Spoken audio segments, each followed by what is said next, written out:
At a remote shrine, an evil god watches a distant castle and learns the summoned hero has slain the demon lord he raised. A shrine maiden explains that otherworlders receive special powers, making the demon king's defeat effortless and deeply frustrating for him. Though he has considered killing the hero, strict laws from the creation god prevent direct interference with humans. Reviewing the outcome, they realize the demon lord fell unusually fast. To recover, reincarnating the hero again, before the creation god notices, becomes their desperate plan. The evil god decides to reincarnate the hero again, planning to place a curse on his soul and turn him into a useless hero. Kiju Haruto awakens before him, inside a shrine, facing the being responsible for his sudden transfer. Memories return quickly, leading Haruto to understand that his death was caused deliberately. Suspended within divine light, he realizes he was forced into a world ruled by this god. Instead of panicking, Haruto questions the necessity of killing him, calmly confronting the god about the method. The evil god explains that fear and despair were necessary, showing the moment of Haruto's death as part of his design. Haruto accepts that he truly died, steadying himself as the truth settles in. Determined to survive again, he prepares to receive abilities, believing even an evil god must grant power. Confidence rises when the god announces he will pass something special to him, instead of a blessing. A curse is imposed, permanently fixing Haruto's status for the god's convenience. The evil god declares that Haruto's status will remain fixed at level 1. Ignoring his confusion, the god forces the reincarnation to begin, sending Haruto toward a new world, without further explanation. Dark energy surges through the shrine, as the god spends nearly all his power to complete the transfer. The ritual finishes beyond the creation god's reach, leaving the evil god collapsed from exhaustion. Because of divine rules, Haruto is granted a third job class, allowing him a path to grow stronger, despite the curse, seated on his throne. The evil god concludes the cursed hero will remain weak and pose no threat, even with an additional class. Exhausted from expending divine power, he orders the shrine maiden to complete the reincarnation while he rests. Since his magic cannot interfere further, she prepares a ritual to decide the destination, warning of risks. Holding a dartboard-like device, she explains the necessary selection process for the reincarnation. With most outcomes marked as slavery, she throws the dart, nearly guaranteeing the hero's harsh fate. The dart flies from the evil god's hand, certain to decide the hero's harsh destination. Before it can land as intended, the shrine maiden abruptly interferes, altering its course mid-air. The dart strikes the rare noble section at the center, shocking her as the god remains half asleep. She reminds him the board carries his power and that its decision cannot be reversed once made. Bound by the result, the reincarnation proceeds, sending the cursed hero into the world as an aristocrat instead of a slave. Haruto awakens with full memories intact, recalling his death and the evil god's curse, as his new life begins at 17. Questions linger about the purpose behind the curse, while darkness surrounds him, and his body struggles to move. Warmth and softness register first, followed by a startled reaction, as unfamiliar sensations pull him fully awake. A young woman leans over him in concern, apologizing gently while he adjusts to his new surroundings. Recognition settles in, as he remembers Tina, the devoted maid who has cared for him since birth in this world. Haruto wakes from a disturbing dream, only to be held gently by Tina, who comforts him until his breathing steadies. She promises to remain at his side, and he gradually relaxes, accepting her presence without resistance. Later, the scene shifts to the estate where Tina requests to serve as the newborn child's personal maid despite her high status. Her unusual decision raises questions, yet she insists it is the best choice she could make. Resolved and unwavering, Tina reveals she has long awaited the moment of his birth. 5 years pass peacefully as Tina watches over Haruto, who grows within the comfort of a noble household. Realizing he has been reborn as an aristocrat, Haruto begins to see the advantages of his new position and lifestyle. At breakfast, he encounters unfamiliar condiments and reacts with curiosity to the refined meal before him. Learning that the mayonnaise was specially prepared, he connects it to knowledge carried from another world. The revelation that a previous hero introduced such recipes shocks him, confirming he was not the first to reincarnate here. Haruto realizes another reincarnated person has already improved this world, destroying his plan to rely on superior knowledge. Frustration erupts as he curses the evil god for placing him in such a restrictive situation. Remembering his level is permanently fixed at 1. He panics over his weakness and uncertain future. Determined not to disappoint Tina, he searches for a method to grow stronger and opens his status menu. The display confirms his cursed fixed abilities, leaving him silent as he hides the truth from her. During bath time, Tina washes Haruto closely as she always has, unaware that his restored memories now make the situation deeply awkward. Embarrassed, he insists on sleeping alone from now on, trying to create distance between them. Haruto hides the truth, knowing his adult memories make their closeness difficult to endure. Yet he refuses to explain. Tina stands frozen, unable to understand the sudden rejection. Hurt and confused, she quietly questions him, fearing she has done something wrong. Haruto reluctantly agrees to sleep alone, though uncertainty lingers in his expression. Tina accepts his decision and gently wishes him good night, offering comfort if he ever feels lonely. Left alone, he reflects on both lives, anger toward the evil god mixing with quiet homesickness. The next day, Tina resumes her role as instructor, revealing her overwhelming level and surprising strength. Realizing she serves as both maid and bodyguard, Haruto prepares for training while questioning her true background. Tina begins the lesson by demonstrating the lowest tier of fire magic, moving with confidence as Haruto watches carefully. Her spell erupts with overwhelming force, far exceeding what should be considered basic magic. Questioned about her strength, she reveals descent from a hero, explaining her unusually high level. Satisfied with her explanation, she invites Haruto to attempt magic himself, despite his doubts. Following her guidance, he senses warm mana gathering at his fingertips, successfully manipulating it with her subtle support. Haruto gathers mana smoothly, surprising even himself, as warmth concentrates within his palm. Tina praises his natural talent. Impressed that he achieved such control on his first attempt, encouraged, she permits him to attempt releasing the magic, guiding him to accumulate mana once more. Following her instructions, he shapes a clear image in his mind and thrusts his hand forward. A-formed flame surges outward as Fire Lance activates, leaving Tina momentarily stunned by the spell's completed shape. Tina is stunned that Haruto casts a flawless Fire Lance on his first attempt, yet he feels no exhaustion afterward. The following day she prepares to visit town and gives him a bell, promising to return instantly if he calls alone. Haruto decides to test his limits, repeatedly casting Fire Lance without sensing fatigue. Spell after spell erupts across the field, the flames continuing far beyond normal expectations. Even after dozens of shots, his mana shows no sign of depletion, revealing something deeply abnormal about his power. After firing countless spells, Haruto realizes he has not exhausted a single point of mana, and quickly opens his status window. The display confirms his mana and all other values remain unchanged. Despite repeated testing further, he unleashes multiple Fire Lances while monitoring the numbers, which still refuse to decrease. He concludes the curse fixes his stats at constant values rather than limiting their maximum growth. Understanding this, Haruto begins considering rapid casting and amplified shots as ways to exploit his limitless mana after hours of testing magic. Haruto notices it is already afternoon and wonders if Tina remains occupied in town. Curious, he rings the bell she gave him, only for her to descend instantly from the sky in alarm. Realizing she believed he was in danger, he quickly explains that hunger was the only reason. As Tina rushes to prepare a meal, Haruto resolves to grow stronger, determined to become someone worthy of her devotion. 1 month after reincarnation, Haruto begins his first monster hunt, as part of family tradition. A small rabbit-like creature appears in the grass. Tina quickly casts an ice wall, sealing the monster's escape route. Frost rises from the ground. Despite its size, the monster remains aggressive. Haruto steadies himself as it charges across the frozen field, claws scraping against the hardened surface. Fear pounds in his chest while the creature leaps toward him. Gathering his magic, Haruto shapes a thin spear and coats it with flame. The flaming spear pierces the rabbit-like monster mid-air. Fire bursts outward as the creature is struck. Silence settles over the field. The monster lies motionless on the grass while Haruto stands nearby. Tina observes the fallen creature and recognizes how calmly he handled the danger.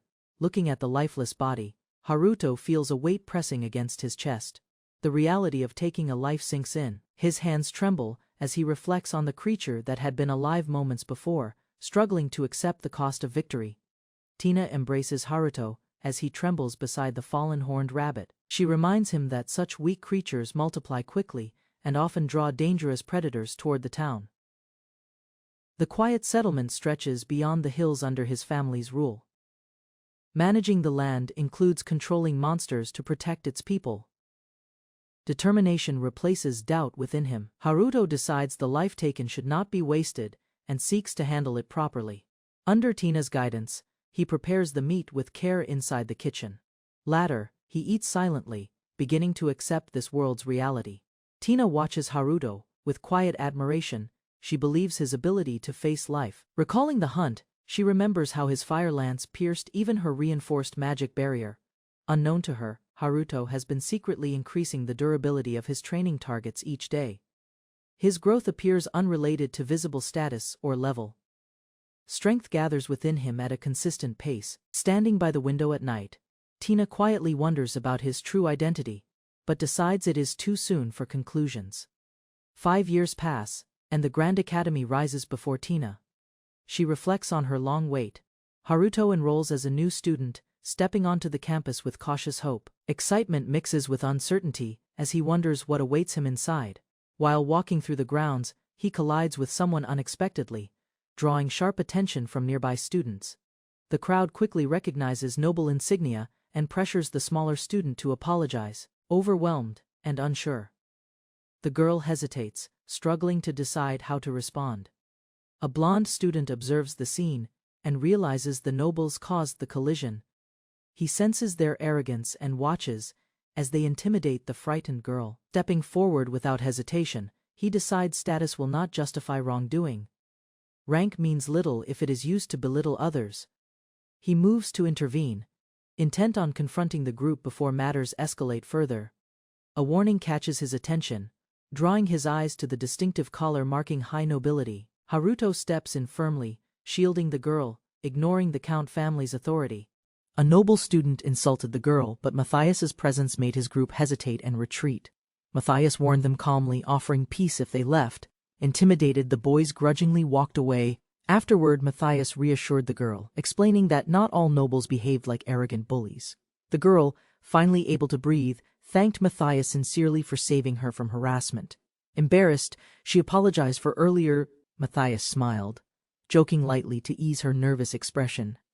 Haruto dismissed the formal apology and asked the noble to prove sincerity through future actions. Trying to lighten things, Haruto proposed friendship, jokingly pressuring the noble into reluctantly accepting his offer. Haruto extended his hand confidently, calling it friendship. The noble hesitated, then finally accepted with resignation. They shook hands. The girl, still uncertain, gathered courage and asked to join them too. Haruto cheerfully introduced them all. The noble protested, but Haruto beamed, happy to gain new friends.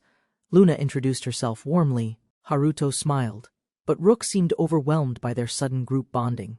After the ceremony, Haruto invited them to his noble estate, surprising Luna with the offer. Following the school map, they approached a grand mansion, unsure if it was truly Haruto's. The mansion's size shocked them. Even Haruto was surprised by how lavish his new home looked. Tina, the maid, greeted them cheerfully. Haruto proudly introduced his new friends to his household. Haruto requested a shared meal to welcome his new friends, smiling warmly with sincere gratitude. Tina prepared the meal while the trio relaxed, hoping they'd end up classmates after announcements. The next day, they discovered they were all placed in the same class. To everyone's surprise, they admired the elegant classroom building as they confirmed their assigned room from the school map. Inside, their classmates awaited. With all 10 present, the teacher acknowledged the class was now complete. Lifa introduced herself politely, while Melody cheerfully declared friendship, excited to meet new classmates. Ryushin introduced his quiet sister Ryuka and Yuko, who requested respectful treatment with confident energy. Haruto noticed Yuko's foxtails, wondering if others saw them, while she smiled mysteriously nearby. The silent twin girls, Mai and Mei, gave their names in perfect, synchronized unison and expression. Haruto, Luna, and Rook took turns introducing themselves, completing the 10-member class's formal introduction round. Lifa questioned Haruto's noble status, but he humbly chose to be treated as an equal. Another student implied Haruto's father influenced class assignments, and Haruto admitted it might have happened unintentionally. Ryushin noticed their class lacked an assigned teacher, unlike the others, raising suspicion and curiosity. Haruto, puzzled, observed the hallway while another student mentioned how every other class had instructors. To everyone's shock, Tina entered as their teacher. Haruto was stunned to see his maid. Tina formally introduced herself as the class instructor, surprising everyone and signaling a new beginning. Students in the Magic Academy whisper in shock after hearing the teacher's name. Tina Harabel returns. Standing calmly, Tina confirms her identity, surprising everyone by claiming she's the legendary figure from history. A student questions Tina's age. She avoids the answer, calling herself Tina-sensei with a composed smile. Another student challenges her, recalling Tina should have vanished after slaying the demon lord long ago. Tina displays her status board level 250, leaving students stunned by proof of her overwhelming magical power. A curious student questions Tina's intentions, wondering why someone so powerful would become their teacher now. Tina casually reveals her motive. She's Haruto's personal maid and teaches simply to pass time. She explains joining the academy after finding a teacher recruitment flyer while staying near Haruto-sama. Another student learns classrooms are fought over. Tina suspiciously hides something while listing nearby shops and perks. The students realize the classroom is a prime location, and others may soon challenge to claim it. Students realize they must battle upperclassmen regularly, raising concern about keeping control of the valuable classroom. Tina confidently claims her students can become powerful, then initiates training by asking them to use magic. A student requests to go all out. Tina agrees, inviting everyone to show their full magical strength. The students prepare to battle each other. Tina explains it helps them understand allies' strengths and weaknesses. Lifa volunteers to start the match. With permission, she steps forward and begins casting her attack spell.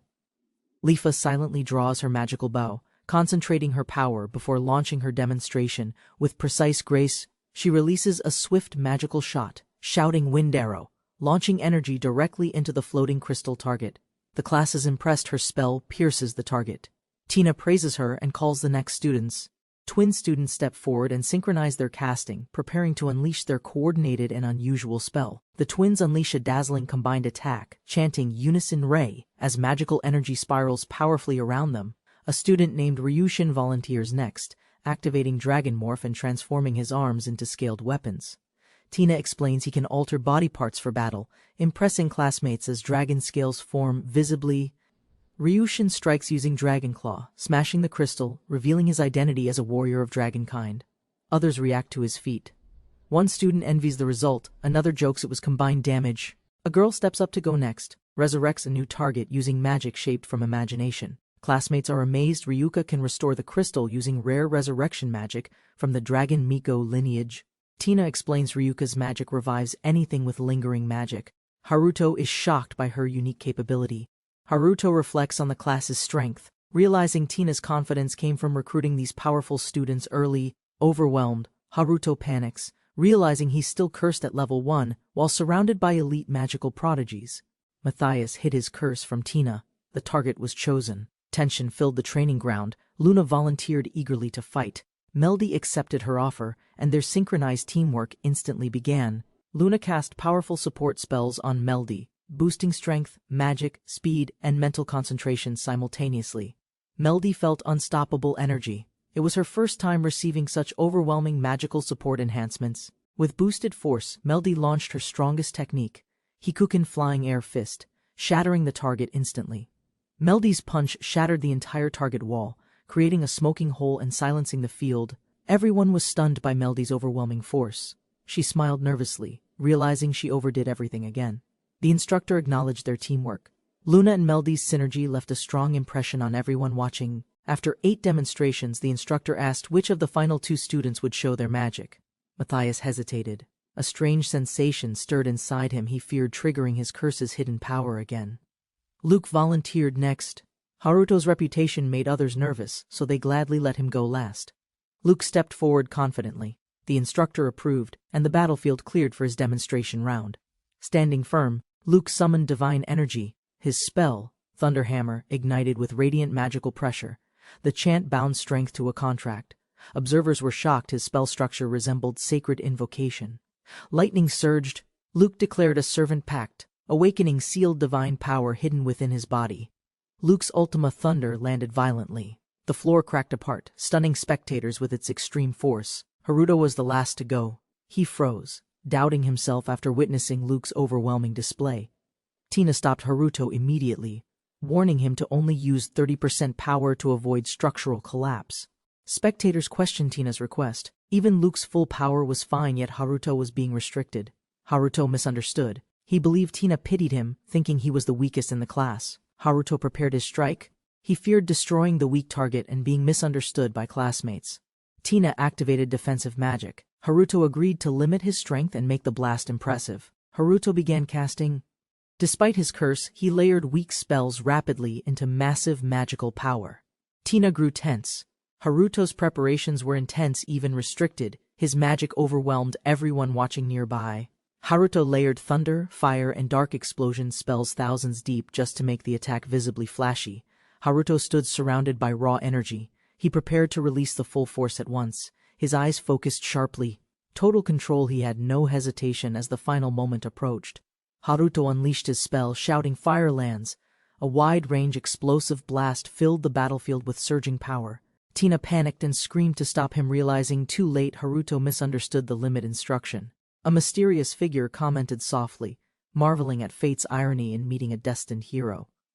Yuko entered the forbidden room, skipping class to search for magical tools and hidden knowledge. Suddenly, an explosive sound shook the walls. Yuko turned, startled by the unexpected magical backlash. Running outside, she saw students frozen in shock, staring silently at the destruction ahead. A massive crater split the ground. Only one boy stood calmly, untouched at its center. A massive figure emerged from the rubble. Panting, Tina barely held herself upright after battle. Her trembling hands revealed darkened gloves, evidence of power drawn far beyond safe limits. Haruto recognized the exhausted girl immediately, stunned by her state. "Tina?" he whispered softly. Tina approached slowly, apologizing to Haruto. Her steps shaky, her voice full of regret. She snapped, scolding Haruto. He had used far more magic than allowed, endangering them both. Tina raised her hands, blocking Haruto's blast, barely preventing widespread destruction across the central district. She explained frantically how the academy lacked barriers she maintained daily at the family estate. Haruto listened in shock. Tina had nearly broken defending against magic he used so casually. Onlookers whispered in disbelief. Haruto's power, even without enhancements, had overwhelmed a level 250 instructor. The instructor dismissed class, ordering others to return. Haruto, unsurprisingly, was instructed to stay behind. Haruto apologized quietly. Tina reminded him she warned against using full power without restraint. Tina revealed the enchanted glove saved her life. Without it, she would have died from impact. She explained it was a one-use magic tool, tied to a life-saving defense spell. The pendant was a gift from someone precious. Haruto panicked, offering to make amends. Haruto promised anything. Tina, overwhelmed by emotion and exhaustion, cried softly as she accepted. Tina hesitated, gathering courage to ask Haruto something personal and emotionally important to her. Tearfully, she begged to share a room again, longing for warmth, comfort, and restored connection.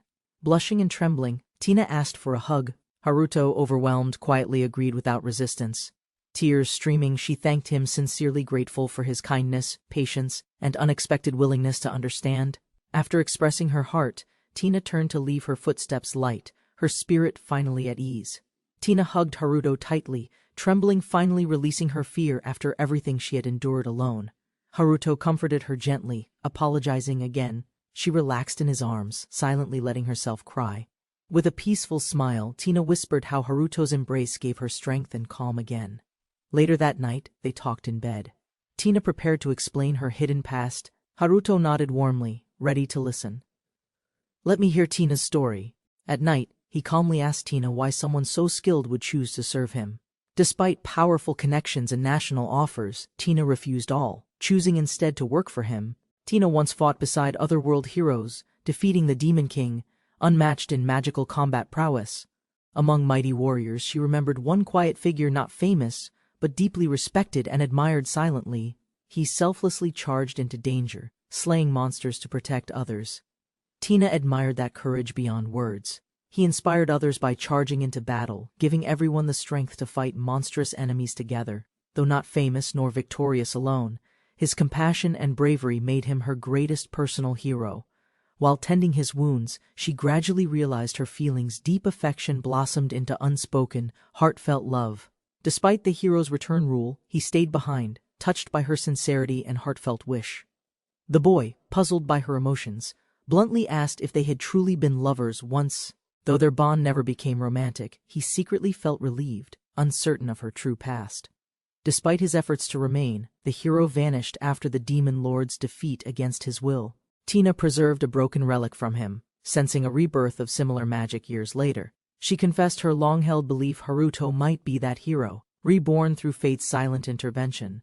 Haruto gently denied the connection. Though reincarnated, he lacked that hero's memories and couldn't be him. She gently confessed her confusion. Why couldn't Haruto be the one she longed for? She had quietly observed him for years, seeing echoes of the hero in his growth. She once dreamed of the hero's return, but that wish slowly turned towards someone new. Now her heart belonged to Haruto, not the past hero, but the boy before her. He asked hesitantly. She answered firmly. Whatever the past was, she chose him now. He declared his goal to surpass the former hero and protect both Tina and the world. Overwhelmed with joy, Tina accepted without hesitation, vowing to remain by his side forever. Tina chose her own path too, to grow stronger, inspired by Haruto's unwavering determination and smile. Now committed, Haruto would train hard, aiming to become even stronger than the demon lord's slayer. The next day began with laughter and warmth. Tina and Haruto's new life had truly started. Tina softly reached for Haruto, seeking permission for something that meant the world to her. In that gentle, silent moment, their eyes met, and he realized what she was about to do. Their feelings became clear in a kiss and unspoken promise to walk the future together. Despite her curse, Tina stood proud, determined to help with everything she could still accomplish. With love in her voice, she called him my hero. Their journey had truly begun. He held her hand, quietly promising to grow, becoming the strongest level 1 sage alive. Together now, he would no longer chase another shadow but become her one true hero. Haruto woke early. An unusual guest arrived at the gate, requesting to meet him urgently. The guest confirmed overnight repairs were completed. Skilled dwarves, dispatched by nobility, restored everything swiftly. As Tina left for her meeting, Haruto observed the school grounds, now fully restored. Exploring alone, Haruto reflected. Despite noble interference, his secret being level 1 remained safely concealed, for now. Determined, Haruto vowed to use every means available. 2 goals still guided his quiet resolve. A sudden voice praised Haruto's magic from behind, catching the entire classroom by surprise. Yuko, seated confidently, admitted she had observed everything before he even entered the room. Tina approached with news, prompting Haruto to recall something important involving their mysterious classmates. Curious, Haruto questioned Yuko's absence during training, noting she hadn't demonstrated her magic yet. With a sly smile, Yuko reminded him her magic had already been shown in disguise. Yuko revealed her magic, weakening her presence so no one noticed she skipped training altogether. She explained the spell's bonus effect, resistance to damage, a rare and complex defensive technique. Haruto questioned the lingering magic in Yuko's tales, suspecting it might be something entirely different. Startled, Yuko reacted with shock. His insight had revealed more than she intended to show. She lowered her guard slightly, realizing Haruto could see her hidden tales, evidence of her secret. Haruto admitted he could faintly see her tales, a rare skill that shocked Yuko. Fearing exposure, Yuko readied herself to attack, threatening to erase Haruto for knowing too much. Another student, sensing danger, nervously commented on Yuko's rising hostility and unpredictable behavior. Yuko hesitated, admitting Haruto's abnormal strength made fighting him impossible in her current condition. Haruto promised silence, and Yuko accepted with grace, deciding to keep her secret between them. Without warning, Yuko grabbed Haruto's arm, beginning a strange ritual that shocked him completely. She pressed her lips gently onto his hand, sealing a magical pact with intent. Haruto panicked. A magical seal glowed brightly. He feared becoming bound and unable to resist her. Worried he lost freedom, Haruto demanded answers, thinking he'd just been magically enslaved by accident. Yuko calmly corrected him. The contract made her his servant, not the other way around. Yuko revealed her true origin, a 9-tailed fox who gathers magic to eventually dominate humans. Haruto immediately panicked, interrupting her speech and questioning her openly villainous declaration of magical domination. Undeterred, Yuko raised her fist triumphantly, inviting Haruto to join her in ruling everything. Haruto responded with force, physically shutting her down before she could declare more absurd ambitions. As Yuko cried, Haruto scolded her, firmly rejecting her plan to conquer the world together. Yuko, frustrated, questioned why Haruto rejected domination when he possessed overwhelming magical potential. Haruto reflected on his past, once tempted by power, but his curse had reshaped his path. With conviction, Haruto declared his dream clearly. He wasn't a demon lord, but a future hero. Stunned, Yuko froze, unable to comprehend his selfless ambition and rejection of power over others. She asked if he truly wished to be a hero, her voice trembling with disbelief. Revealing her foxtails, she questioned his intentions. Was it power he desired all along? Overwhelmed by rising emotion and memories, she clutched her head, struggling to maintain composure and focus. Suddenly, pain struck her mind. Visions blurred, her consciousness shattered as strange magic overtook her completely. In the snow, a small fox appeared, no ordinary creature, but her reborn, magical form. Hunters spotted the young fox and attacked, driven by greed, shouting to capture and sell. Chained and trembling, she panicked, confused by fear, powerless against humans treating her like prey. Memories surged back, betrayals, cruelty. She cursed humans, especially heroes, who masked violence behind noble ideals. She cried out, accusing heroes of abusing strength, protecting some while destroying beings like her. Haunted by her mother's death, she remembered the rule: kill 9-tailed foxes on sight. She lashed out in anger, accusing humans of claiming foxes while they're still too young. He gently placed his hand on her head, quietly reassuring her with honest understanding. He calmly reminded her of his promise not to exploit her powers or speak carelessly. Confused, she questioned their magical contract, but he dismissed it, saying he never meant harm. Her eyes widened. His sincerity stunned her. It couldn't be real, could it? A human cared? To gain his protection, she used her tail's magic, forming a binding spiritual link. He offered to cancel it, but she warned doing so would cause her severe harm. Magical terms transferred into his mind, Yuko would obey, unless her life was at risk.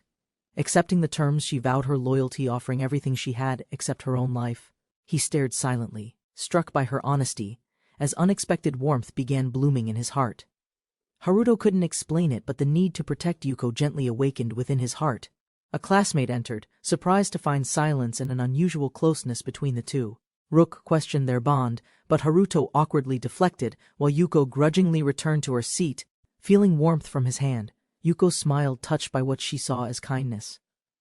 Haruto quietly acknowledged the truth: he now possessed a powerful demon companion capable of catastrophe. Tina sensed a presence following them. When she asked aloud, Yuko responded without hesitation. Yuko leapt down cheerfully, impressed Tina could detect her despite not being magically connected. Tina questioned her motives and the contract. Haruto promised to explain the full situation calmly. Listening intently, Tina acknowledged the story, surprised by Yuko's magical bond and Haruto's new role.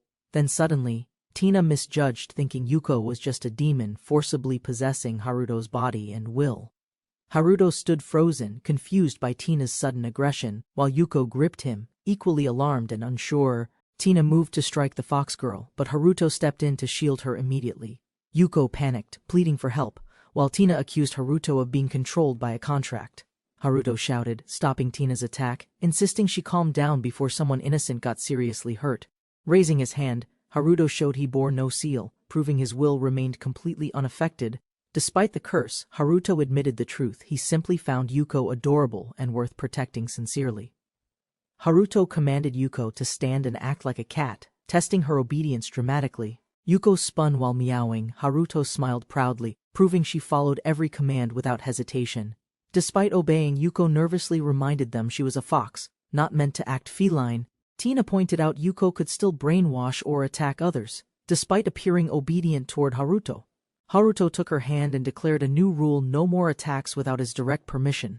Yuko accepted the contract's restriction. Haruto promised she'd remain by his side for supervision. Tina warned that constant proximity was risky. Yuko's a girl, and Haruto's virtue might suffer. Yuko smirked, noting Tina's jealousy, and pondered her official title as Haruto's current personal maid.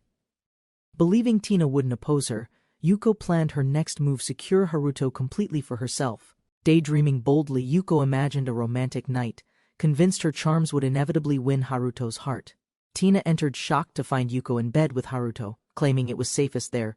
Yuko confronted Tina, casually suggesting she also meant to share the bed with Haruto tonight.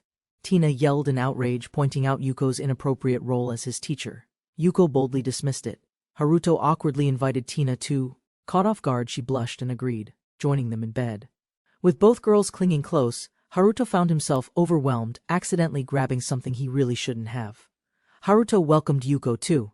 She blushed quietly, feeling her charm might finally be working now. Yuko awoke early, dressing quickly to prepare breakfast until Haruto's peaceful sleep made her pause briefly. Yuko, now in fox form, curled beside Haruto, sleeping calmly, their breathing in perfect rhythm. Tina woke up seeing them together. Though flustered, she smiled and decided not to be upset. In the kitchen, Yuko served a warm breakfast. Tina cautiously tasted it and quietly admitted, "It's good." Yuko blushed deeply, cheeks puffed with joy, overwhelmed by warmth from the delicious morning meal. Learning the dish was Haruto's favorite, she marveled this was the best thing she'd tasted. Tina quietly admitted the recipe was simple once practiced, offering to share the technique kindly. Excited, Yuko begged Tina to teach her, determined to cook it perfectly for Haruto someday. Smiling warmly, Tina accepted and invited Yuko to help with chores at Haruto's home from now on. Yuko began special housework training, but her sloppy cooking skills shocked even the experienced Tina. Tina calmly explained copper's heat properties while Yuko panicked, struggling to keep up under pressure. After intense effort, Yuko finished the omelet. Its rich flavor amazed her beyond expectations. Proud of her tamagoyaki, Yuko dreamed of being praised and offering it to her lord. Their success reminded Tina where was their lord now. She suspected he had already awakened. While Yuko trained, Haruto practiced magic alone, perfecting his control behind the estate's garden. Haruto requested Tina's guidance on rapid spellcasting, revealing his long commitment since early childhood. Tina explained the barrier magic protecting the estate, praising Haruto's knightly dedication and mastery. Reflecting on Haruto's devotion, both girls realized their admiration for him was steadily growing. Eager to share her tamagoyaki, Yuko greeted Haruto, joyfully offering her hard-earned success with pride. Haruto realized Yuko had trained seriously. Tina confirmed her stay came with expectations attached. He praised the food sincerely, easing Yuko's nerves and deepening their mutual understanding. Yuko's confidence surged, her cooking acknowledged. She vowed to support the household like true family. A few days later, Tina announced a class battle against advanced 7th-year students, shocking everyone. Worried first-years questioned the sudden match. Doubts stirred as they faced overwhelming senior opponents. Tina explained the tournament format: 5-on-5 knockouts. She reassured everyone with calm confidence and facts. Smiling with certainty, Tina declared her students stronger, then began announcing the chosen battle participants.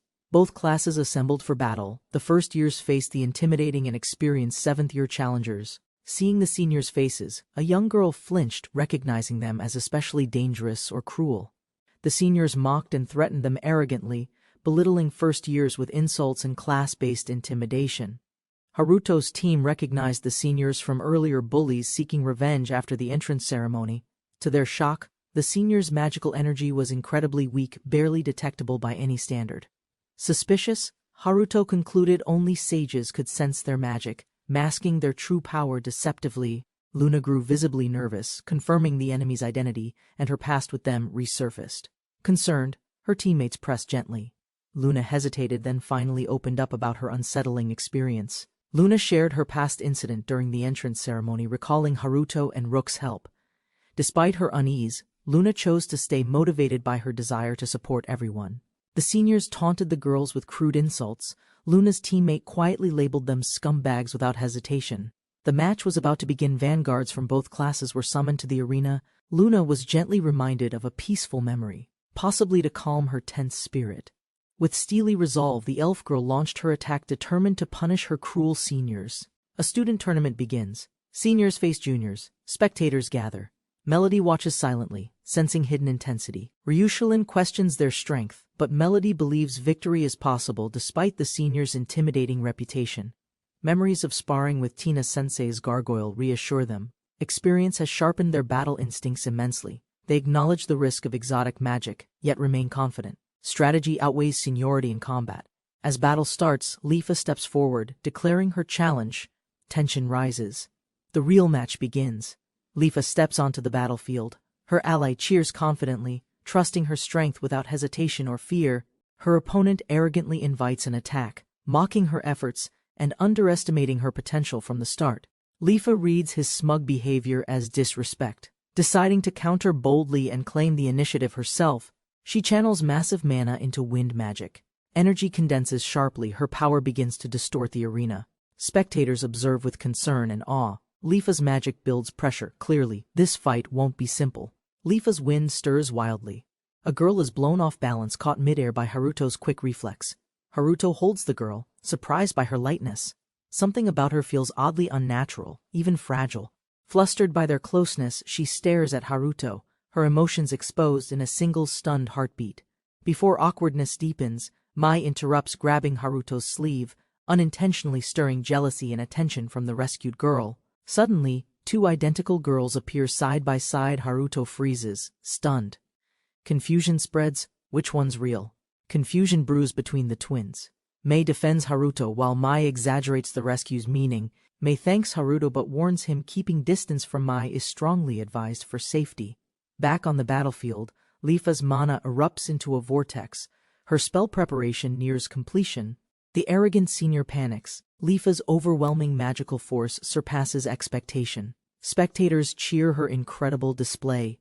Frustrated but shaken, the senior acknowledges their skill. Juniors aren't ordinary. Lifa's power leaves them speechless.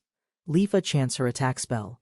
With fierce conviction, she unleashes a powerful, focused blast arrow. The arrow strikes hard. Her opponent screams in pain, overwhelmed by its force, unable to counter. Lifa gasps, realizing the blast's impact exceeded expectations. The magic burst is still surging forward. Nearby seniors panic and retreat.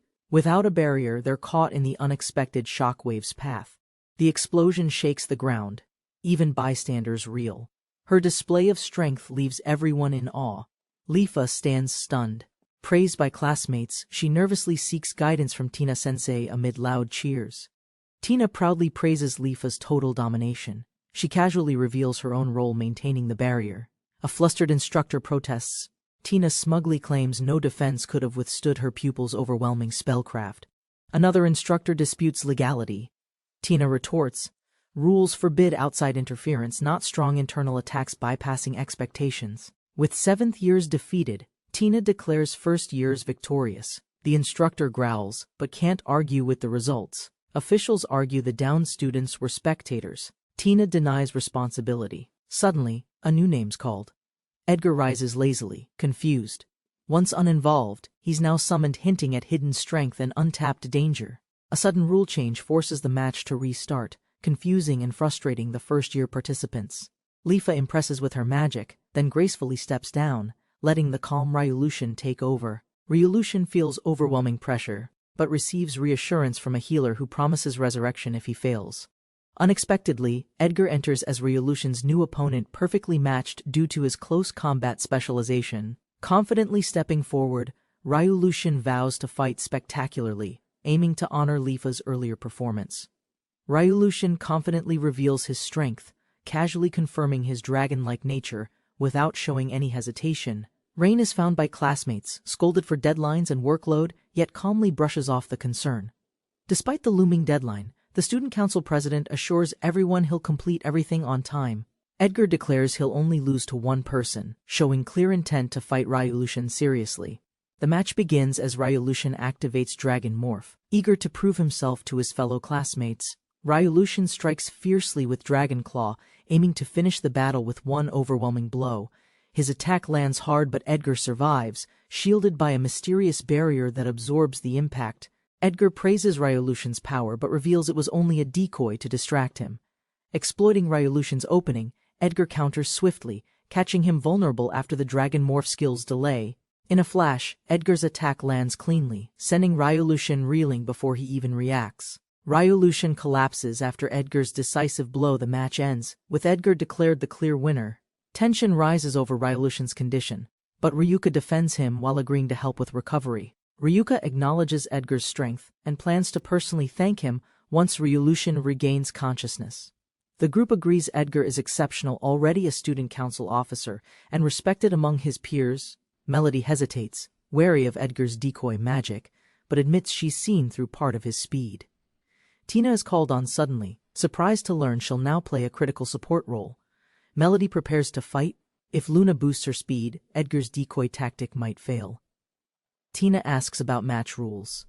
With permission granted, support magic from classmates is allowed. Even with magic allowed, Tina worries Edgar's strength is still overwhelmingly high, and intimidating Tina unleashes full support magic, greatly buffing Melody's stats, pushing the match toward its peak intensity. Edgar casually assesses Melody's background, while admitting he'd rather nap than deal with Beast Girl opponents. Melody boldly declares revenge for Rai Lu Xin. Edgar smirks, amused at her fiery challenge and enthusiasm. Suspicion arises from Edgar's side. Was support magic involved without their knowing? Even officials look increasingly concerned. One student quietly exposes the truth. Edgar's team used support magic too, possibly in secret. As realization spreads, Rain and the others conclude the match is over and unfairly assisted. With teacher interference revealed, confusion spreads, leaving the match's validity and outcome in uncertain suspense. The match begins. Magic flows into her body, boosting her agility with Luna's enchanted support. Focused and determined, she prepares her opening move, channeling magic energy into a powerful offensive spell. With a burst of speed, she dashes forward, hand bracing the ground for launch momentum. She propels herself through the air, fist aimed directly at her opponent with sharpened magical force. A barrage of magical fists erupts mid-air. The opponent calmly analyzes her technique, unimpressed yet cautious. She accidentally shifts her footing mid-attack. He counters swiftly, causing her magic blast to misfire. He dodges the blast with ease, smirking as destruction tears through the floor behind him. Realizing his precision, she rethinks her strategy. He reads movement, not magic. She readies a feint. Dashing close, she throws a right punch, but lands a surprise left straight to his chest. The impact shatters the barrier. She panics again. They've broken the match's boundary field unintentionally. Frustrated by his evasive tactics, she challenges him directly, demanding a serious fight at last. Elsewhere, observers react with alarm. Edgar activates support magic, enhancing his mobility for counteraction. Confident and calm, Edgar taunts her to land a single hit, beckoning with a smirk. Determined, she responds with a plan. If he insists on evasion, she'll overwhelm with offense. Launching herself forward, she executes a surprise flying kick technique, aiming directly for Edgar's midsection.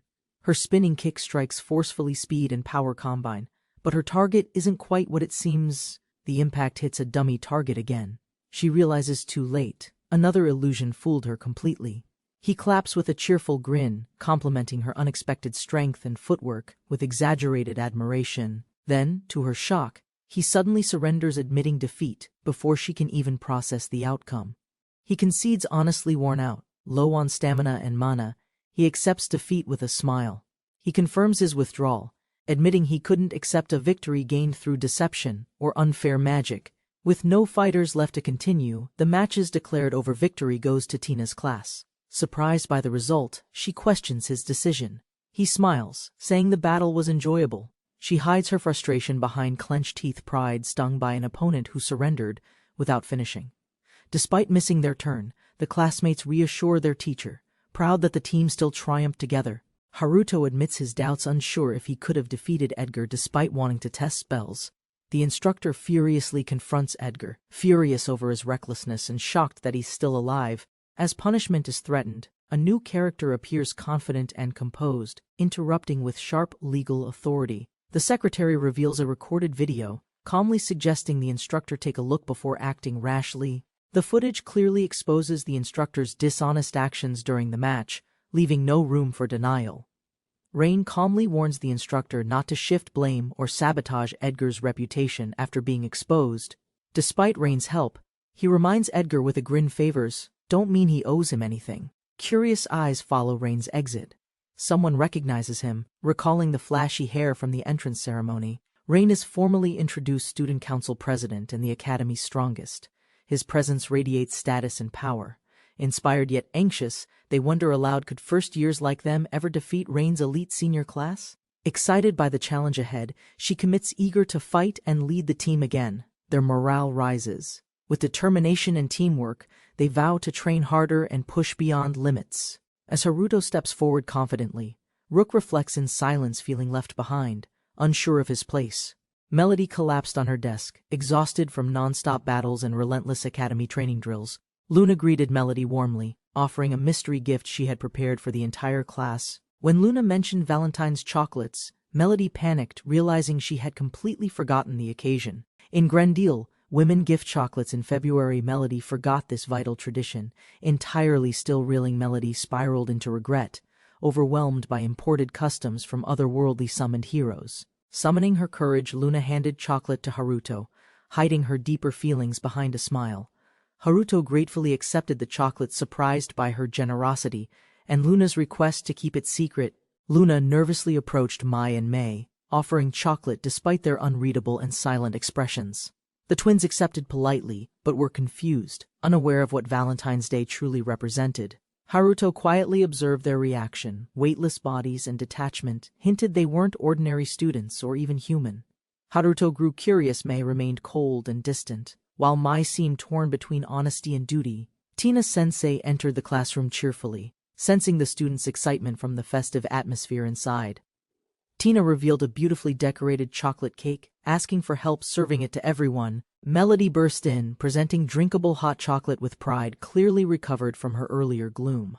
Luna eagerly joined in, helping Melody distribute drinks that perfectly complemented Tina's elegant dessert. Lifa found a gold coin hidden in the cake, earning everyone's cheerful congratulations and surprise. Overwhelmed by emotion, Lifa pledged to cherish Tina's gift as a life-blessing omen. Students reflected on Valentine's Day, an imported tradition turned heartfelt, bonding ritual for friends and loved ones. As celebrations wind down, Haruto froze mid-step, struck by a nagging, forgotten obligation. Haruto lamented being overlooked by Tina, once his regular giver, now strangely distant this year. Haruto reasoned Tina must be planning something. After all, they were already romantically involved. Night arrived with no surprises. Haruto, puzzled and in pajamas, sat alone in disappointment. Tina knocked gently, apologizing for her delay. She had prepared a secret technique for him. Tina nervously explained a tradition involving body chocolate, blushing from the romantic meaning it carried. Tina shyly reminded Haruto this was their first Valentine's as lovers, making it special and personal. Blushing and trembling, Tina asked Haruto if her heartfelt effort had pleased him enough. Haruto, flustered but smiling, praised her enthusiastically, grateful for the old hero's ridiculous traditions. Relieved and proud, Tina invited Haruto to indulge, despite her overwhelming nervousness and pounding heart. Haruto leaned in without hesitation. Tina trembled as he began tasting the chocolate from her body. As Haruto continued, Tina flinched in surprise, experiencing unfamiliar, intense sensations that left her speechless. Yiko rushed in, proudly announcing her chocolate dumplings, unaware of the drama already underway. With chocolate smeared across her face, Yiko demanded gratitude, offering her handmade treats without hesitation. Tina and Haruto's moment was cut short. Yiko barged in, declaring discipline, leaving everyone flustered and panicked. At night in the dorms, Luna stares puzzled, no move left with her black piece. She panics slightly, the board's completely white, a rare situation even during mid-game. Luna realizes she's completely outplayed. Melody, calm and smiling, praises her with cheerful encouragement. Determined to improve, Luna declares a rematch. She studies past losses, plotting her comeback silently. Later, Luna reflects she only wanted to cheer Melody up, but took the game seriously. Haruto tries calming the group. Melody mumbles regrets while Luna quietly thanks him for understanding. Luna excels at both magic and studies. In contrast, Ryushin and Melody struggle academically. Haruto reflects silently, realizing how unusual and imbalanced this class truly is in every way. Meanwhile, the student council discusses the odd first years, noting their chaotic yet intriguing composition and behavior. They list each member's feats, peak level spells, superior combat, hybrid techniques, highlighting the class's overwhelming unmatched talent. In the student council office, strange traits of the first-year class are being discussed seriously. The council notes Tina Harabel's students are not only powerful, but increasingly unpredictable and intriguing. They plan further investigation. Meanwhile, toys and sweets collected are destined for an orphanage donation. Outside, a cheerful girl clings to Haruto, revealing she's a demon servant sworn to him. She's level 99, bound by status and loyalty, but swears to behave for her lord. Yuko calmly reveals her terrifying specialty, brainwashing magic capable of controlling anyone below her level. Fortunately, others like Ryushin and the elf are powerful, both boasting levels over 100. One student realizes she's likely already brainwashed. She's level 80, well below Yuko's overwhelming strength. Students begin sharing levels, most range around 60, close to each other but still vulnerable. Melody admits she's only level 52. Haruto listens quietly, increasingly uneasy about his own ranking.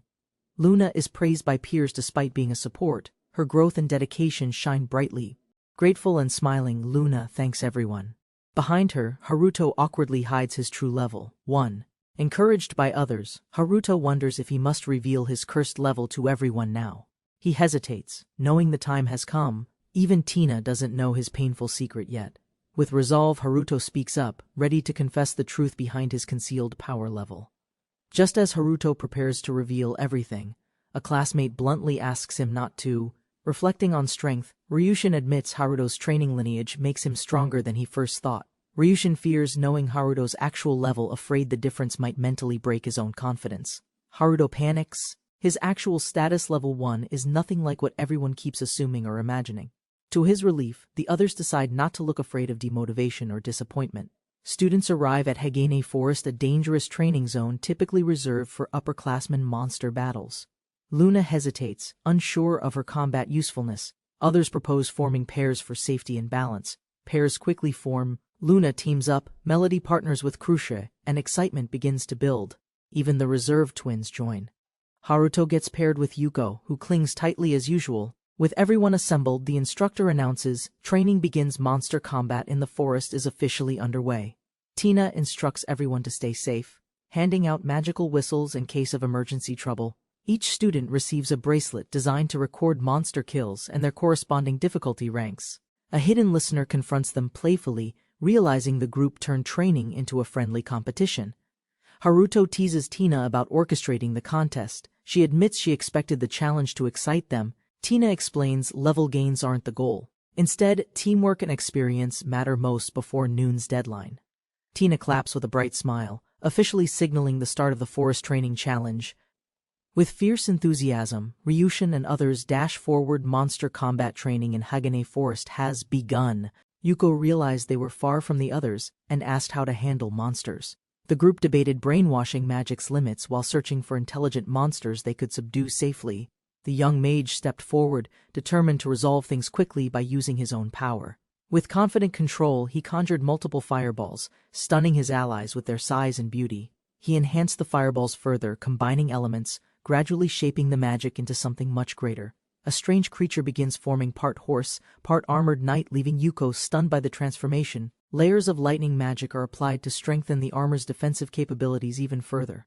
To maximize damage, wind magic is infused into the lance, enabling deadly piercing force. The final form emerges, a centaur warrior wielding elemental power, proudly called Fire Lance Special Edition.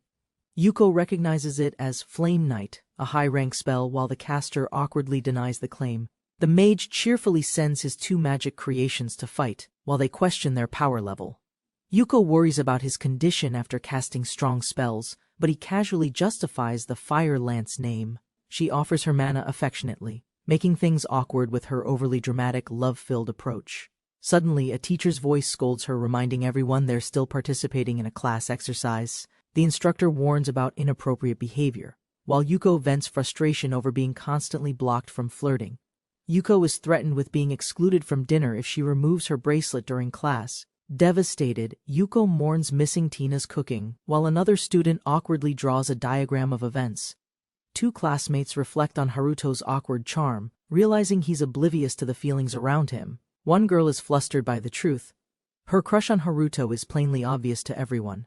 She opens up gently, grateful he approached her, and recalls Haruto's past kindness at the ceremony. She admits she wanted to give chocolates too, leaving Haruto overwhelmed by the double Valentine's attention. A wolf appears in the woods, prompting caution despite reports of harmless monsters in this area. They observe the wolf calmly, assuming it's a replica meant for class, not real danger. Suspicious of its behavior, she orders a speed boost, sensing something wrong about the creature. The wolves charge forward, but their motion slows, revealing an unusual anomaly affecting their movement patterns. The wolf strikes fiercely. Rook blocks the hit, warning Luna to brace for a direct impact. A massive explosion erupts, shaking the area violently as the battle escalates without warning. They stand ready, relieved they landed a hit, yet remain cautious as a twister clears the air. From the forest shadows, glowing eyes emerge, signaling a new threat, silently closing in. Magic-resistant monsters appear, bison-like beasts manipulated by hidden gnomes, escalating the situation into a far greater danger.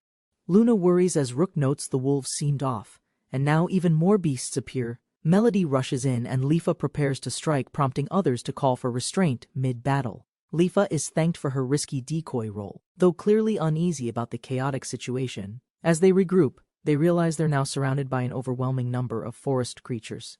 Suddenly, shadowy flying monsters descend, dark shapes that signal the arrival of an even deadlier threat. Ryushin charges in with wild energy, fearlessly launching himself at a swarm of giant scorpions. He smashes one to the ground, overwhelming it with brute force and an explosive battle cry. Proud of the victory, Ryushin jokes about roasting the monster, grossing out his unimpressed partner completely. Surrounded by insect remains, she reflects on their relentless constant attacks turning learning into survival. She dryly teases Ryushin about his academics, prompting his loud, embarrassed outburst in classic comedic fashion. A girl senses a disturbance in the wind, her expression uneasy as leaves swirl around her. Her friend notices and asks what's wrong. She hesitates, unsure how to explain the eerie feeling. It's not a monster's aura. It feels like Ifrit-sama's, but darker and more oppressive in nature. Despite disbelief, she insists the aura feels even stronger, and Ifrit-sama shouldn't be anywhere nearby. Meanwhile, the teacher monitoring the field realizes something's wrong. Monster behavior patterns are becoming unnaturally erratic. The teacher begins to suspect interference from outside forces may be disrupting the simulation boundaries. Wolves gather once more. Mai and Mei tense up as the creatures act with unnatural precision. One wolf looks skyward toward a distant magical seal floating far above the forest canopy. A mysterious girl in ceremonial robes hovers mid-air, calmly sensing the mana of her target. With a cryptic smile, she confirms their location, foreshadowing her descent and the coming confrontation. The girl questions the evil god's curse, how someone cursed could still become stronger in battle. The evil god, half hidden behind a throne, admits he used great mana to curse the target. Concerned for his own lifespan, he commands a Shikigami to retrieve a suitable replacement curse. A narration reflects, heroes from other worlds gain divine blessings, even from gods like the evil one. In the library of curses, the girl searches, seeking a spell that weakens yet prevents death entirely. She summons multiple Shikigami helpers, knowing the curse archives are too vast to search alone. Surrounded by flying tomes and avatars, she grumbles at the evil god's excessive curse collection. One curse is presented, a petrification of status, seemingly simple, but intriguing in its potential cruelty. She reveals it's from a hidden shelf, meant to trap a soul permanently at level 1. Laughing, they relish the cruel irony, granting hope through reincarnation, only to crush it with eternal stagnation. The evil god's intent was to cap stats, but the curse instead froze growth entirely. Originally meant for a servant, the spell allowed infinite mana yet capped it at a fixed limit. That ritual drained the evil god's power, forcing him into a long recovery slumber afterward. Meanwhile, the girl tries tracking a key reincarnated soul, but he's completely vanished from her sensors. Puzzled and frustrated, she wonders if obstructions are blocking her technique, or if too many years passed. A mysterious girl senses energy from afar. Her orb reveals activity within a distant forest. Students resting after training are warned forest monsters have gone berserk. Class is cancelled immediately. A strong mage steps forward, isolating herself. She prepares powerful spells, warning others to stay back. The cloaked girl confronts the mage directly. Silent tension rises as power radiates from both sides. The mage demands answers. Something is affecting monsters, and this strange girl might be the reason. Sensing a divine threat, the girl declares the mage is tied to an evil god. Suddenly, her expression changes. She's startled by the mage stepping forward without hesitation or fear. The mage charges, confronting the girl midair, accusing her of controlling the rampaging forest monsters. With fiery resolve, the mage grabs her and shouts her intent to eliminate the threat. A massive explosion erupts between them, the air shattering from unleashed magical force and aggression. An enormous blast erupts in the sky. Students panic. The mage realizes her spell failed. Through the smoke, the mysterious girl appears unharmed, amused, surprised, but not angered by the attack. The mage lifts her hand again. Magic circles activate. She's done holding back this time. With fury and force, she chants the spell, invoking divine wrath. Thor's hammer strikes again. Trapped midair by lightning, the girl panics. She insists she didn't control any monsters. The mage descends swiftly, landing with control. Her eyes stay fixed on the retreating figure above. The girl floats back, vines curling unnaturally. She questions if her presence triggered the corruption. Realizing unfinished business, she steadies herself. She can't vanish now, not with questions left unanswered. A massive spell erupts beneath her. She braces herself, trying to evade the impact's force. As she prepares to react, the mage lunges from behind, aiming to strike without hesitation. The girl flees as the mage pursues. She cries out, overwhelmed by the sudden assault. While escaping, she reflects, her proximity to the evil god might attract divine retribution soon. Glancing downward, she spots someone familiar. Recognition strikes. This person is important to what happens next. She gently clings to the mage, smiling. A cryptic comment hints at deeper concern. With a warm smile, she makes a final request, asking the mage to protect him. The mage hears the girl's final words, parting gift, before something ominous begins to unfold suddenly. A surge of power erupts. The girl vanishes in light, leaving the mage shocked, yelling. A monstrous hand strikes from the aftermath, catching the mage off guard and halting her breath. A grotesque creature emerges midair, dragging the mage down. She panics, collision with the ground inevitable.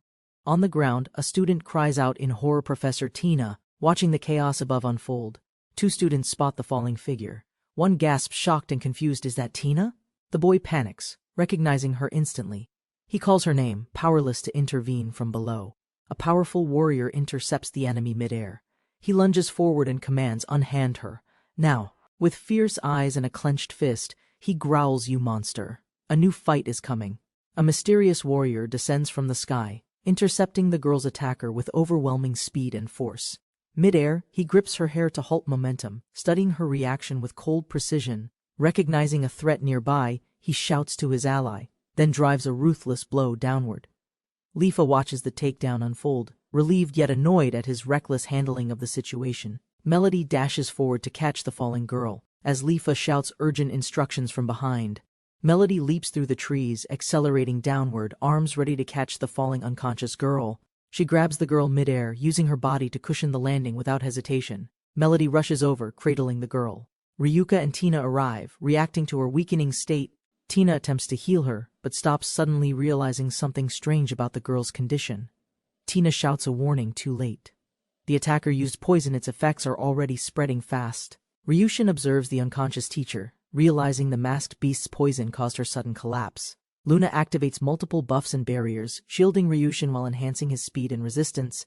Empowered and smiling, Ryushin calls out to Luna, acknowledging her perfect timing and support.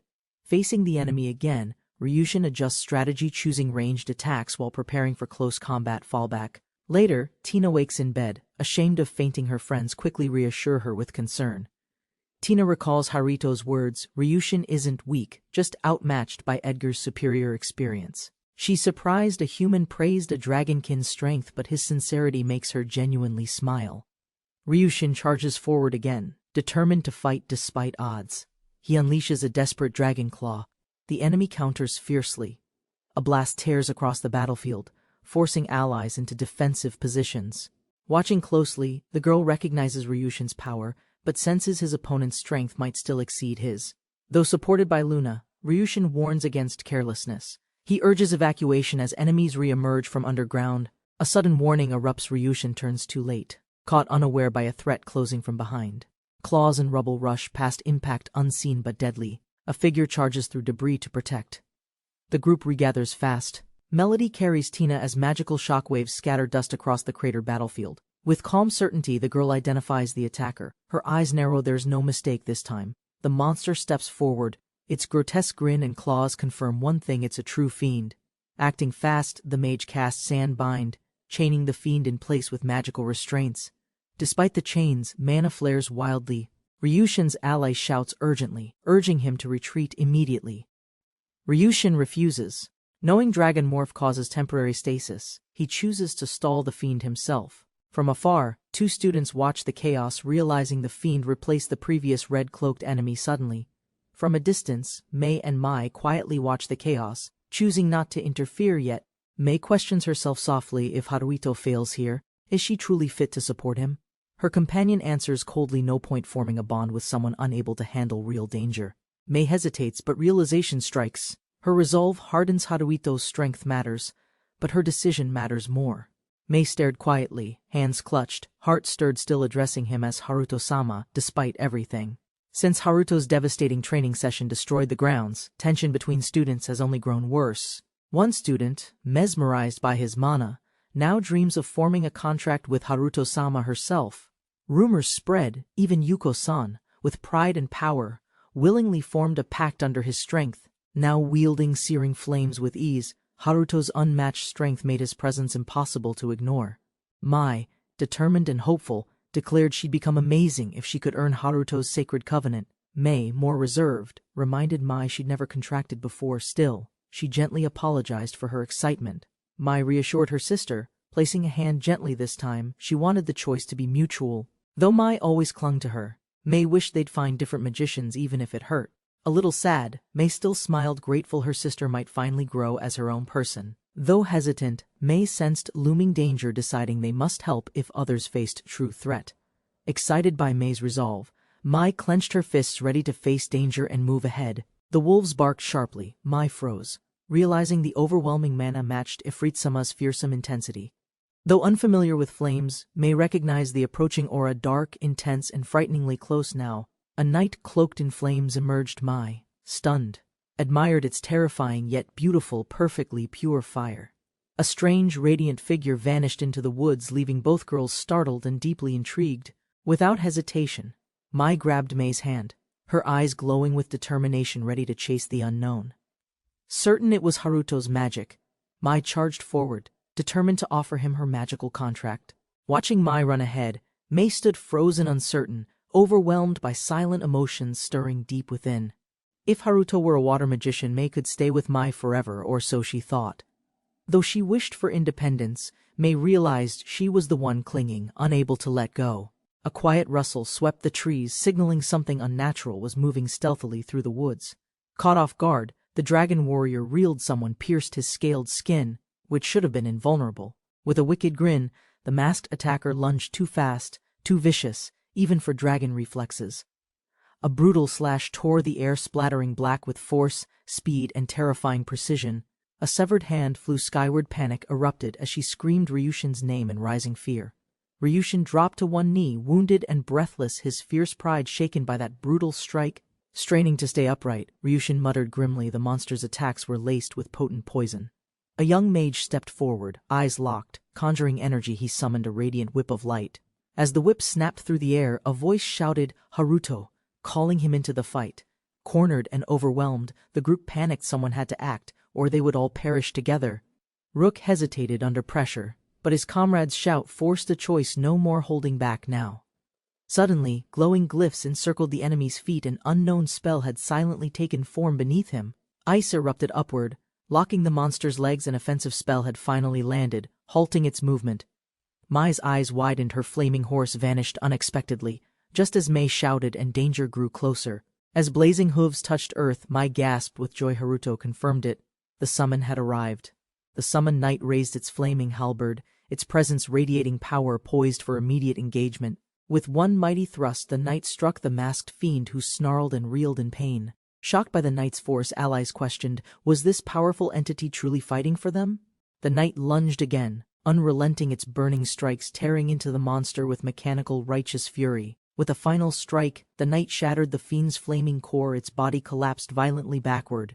But even as the core vanished, the fiend's body twitched, regrowing itself with unnatural persistence. Haruto and his allies realized grimly this monster could regenerate endlessly unless its core stayed destroyed. Tina collapsed into support, wounded but alert, still trying to contribute despite her fading strength. Yuko summoned twin tails of flame, admitting she'd barely stored enough power for a full attack. For the sake of her master, Yuko vowed to release every ounce of stored mana. With confidence, Yuko formed a magical barrier, entrusting Haruto to finish the battle inside it. Surrounded by trust, Haruto received permission, no more restraint. Now he could unleash his full magic. A comrade urged caution. The fiend resisted ordinary magic. Haruto needed something beyond standard destructive spells. The fiend's regenerative power and devastating potential meant one truth: it could destroy nations alone.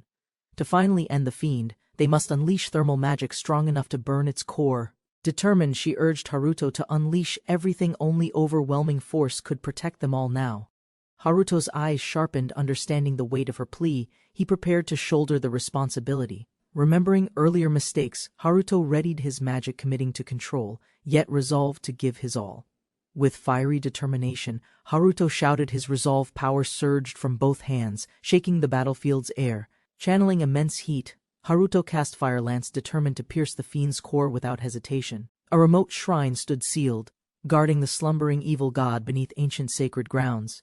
Descending swiftly from the sky, the shrine maiden returned alone after completing her usual duties. She resumed her daily routine, sweeping dust, repairing damage, and wandering through the shrine's empty silence. While walking, she calculated dark energy flow and brainstormed designs for the next demon lord. Standing before the throne, she muttered the truth. Every responsibility here was hers alone to bear. She admired the slumbering god amassed power endlessly, while she toiled alone through centuries. Suddenly, sensing imbalance, she examined her hand. Dark particles hinted at unstable magical influence awakening. Excitement from briefly leaving the shrine had triggered unintended use of her sealed fiend magic. Elsewhere, a young warrior countered the awakening fiend, channeling power with fierce resolve and precision. He fought fiercely, determined not only to destroy the fiend, but to protect her too. The warrior sensed residual power in the crater, proof someone strong had intervened before his attack. Though the fiend was destroyed, its magic sparked wildfire flames, now consuming the surrounding forest quickly. The group gathered under a weakening barrier, urgently discussing ways to stop the spreading fire. He took the lead, casting layered spells small in scale, but together strong enough to suppress. He calmly explained his secret. Cursed by the evil god, he couldn't cast large-scale magic. To bypass his manacap, he split energy into clusters, shaping them into symbolic commands. Using those clusters, he constructed a massive incantation circle, astonishing his allies with precise complexity. Though it seemed advanced, he clarified this was beginner magic, crafted cleverly under heavy restrictions. Others watched in awe and confusion, unsure what kind of spell he was preparing next. The result was stunning. He summoned Undine, a mighty water spirit, to quench the infernal blaze. Undine recognized Haruto. Her voice gentle. Years had passed since their last summoned encounter together. They exchanged warm greetings, catching up quickly, while others watched the unexpected reunion with rising confusion. Undine noticed familiar faces, Mai and Mei, and asked if they had been doing well lately. As Mei replied nervously, Undine inquired about her progress toward forming a spirit contract. Haruto reminded them of the burning forest. Now wasn't the time for idle conversation or sentiment. Shocked by Haruto's true bond, Mei hesitated but agreed to assist, her powers quietly awakening within. Haruto quickly instructs Lifa to replicate her earlier magic while he prepares coordinated water magic. Lifa acknowledges Haruto's plan. Meanwhile, Yuko struggles to maintain the magical barrier under heavy pressure. With resolve in his eyes, Haruto calls forth Undine, beginning the spell to unleash water. Haruto and Undine cast Water Lance, launching a powerful stream upward to counter the blazing threat.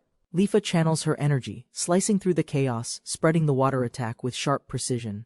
Lifa unleashes a spiraling wind blast, scattering flames and vaporizing the surging heat bursts. Despite their efforts, the inferno intensifies, forcing Undine to prepare a broader weather-based solution.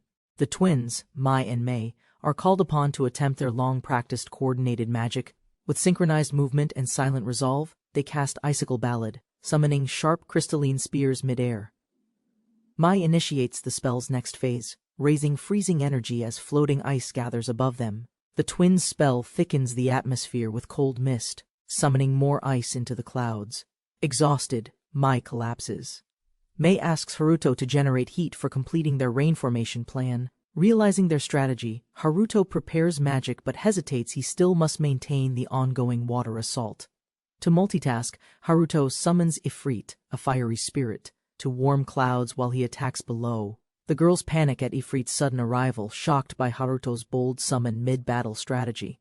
The twins are overwhelmed, realizing Haruto formed a pact with the powerful fire spirit Ifrit. Stunned by Ifrit's presence, Mei becomes emotional, suddenly confessing her love for Haruto out loud. Mai gently responds, revealing she understands Mei's feelings even if it risks separating their bond. Shocked, Mai questions Mei's words, surprised to hear her speak Haruto's name with sincere reverence. Mei looks up into the pouring rain, quietly confirming her words with calm and resolve. Rain pours down as Mei enjoys the sensation, while Mai complains loudly about being soaked. Mei smiles quietly, thinking of Haruto.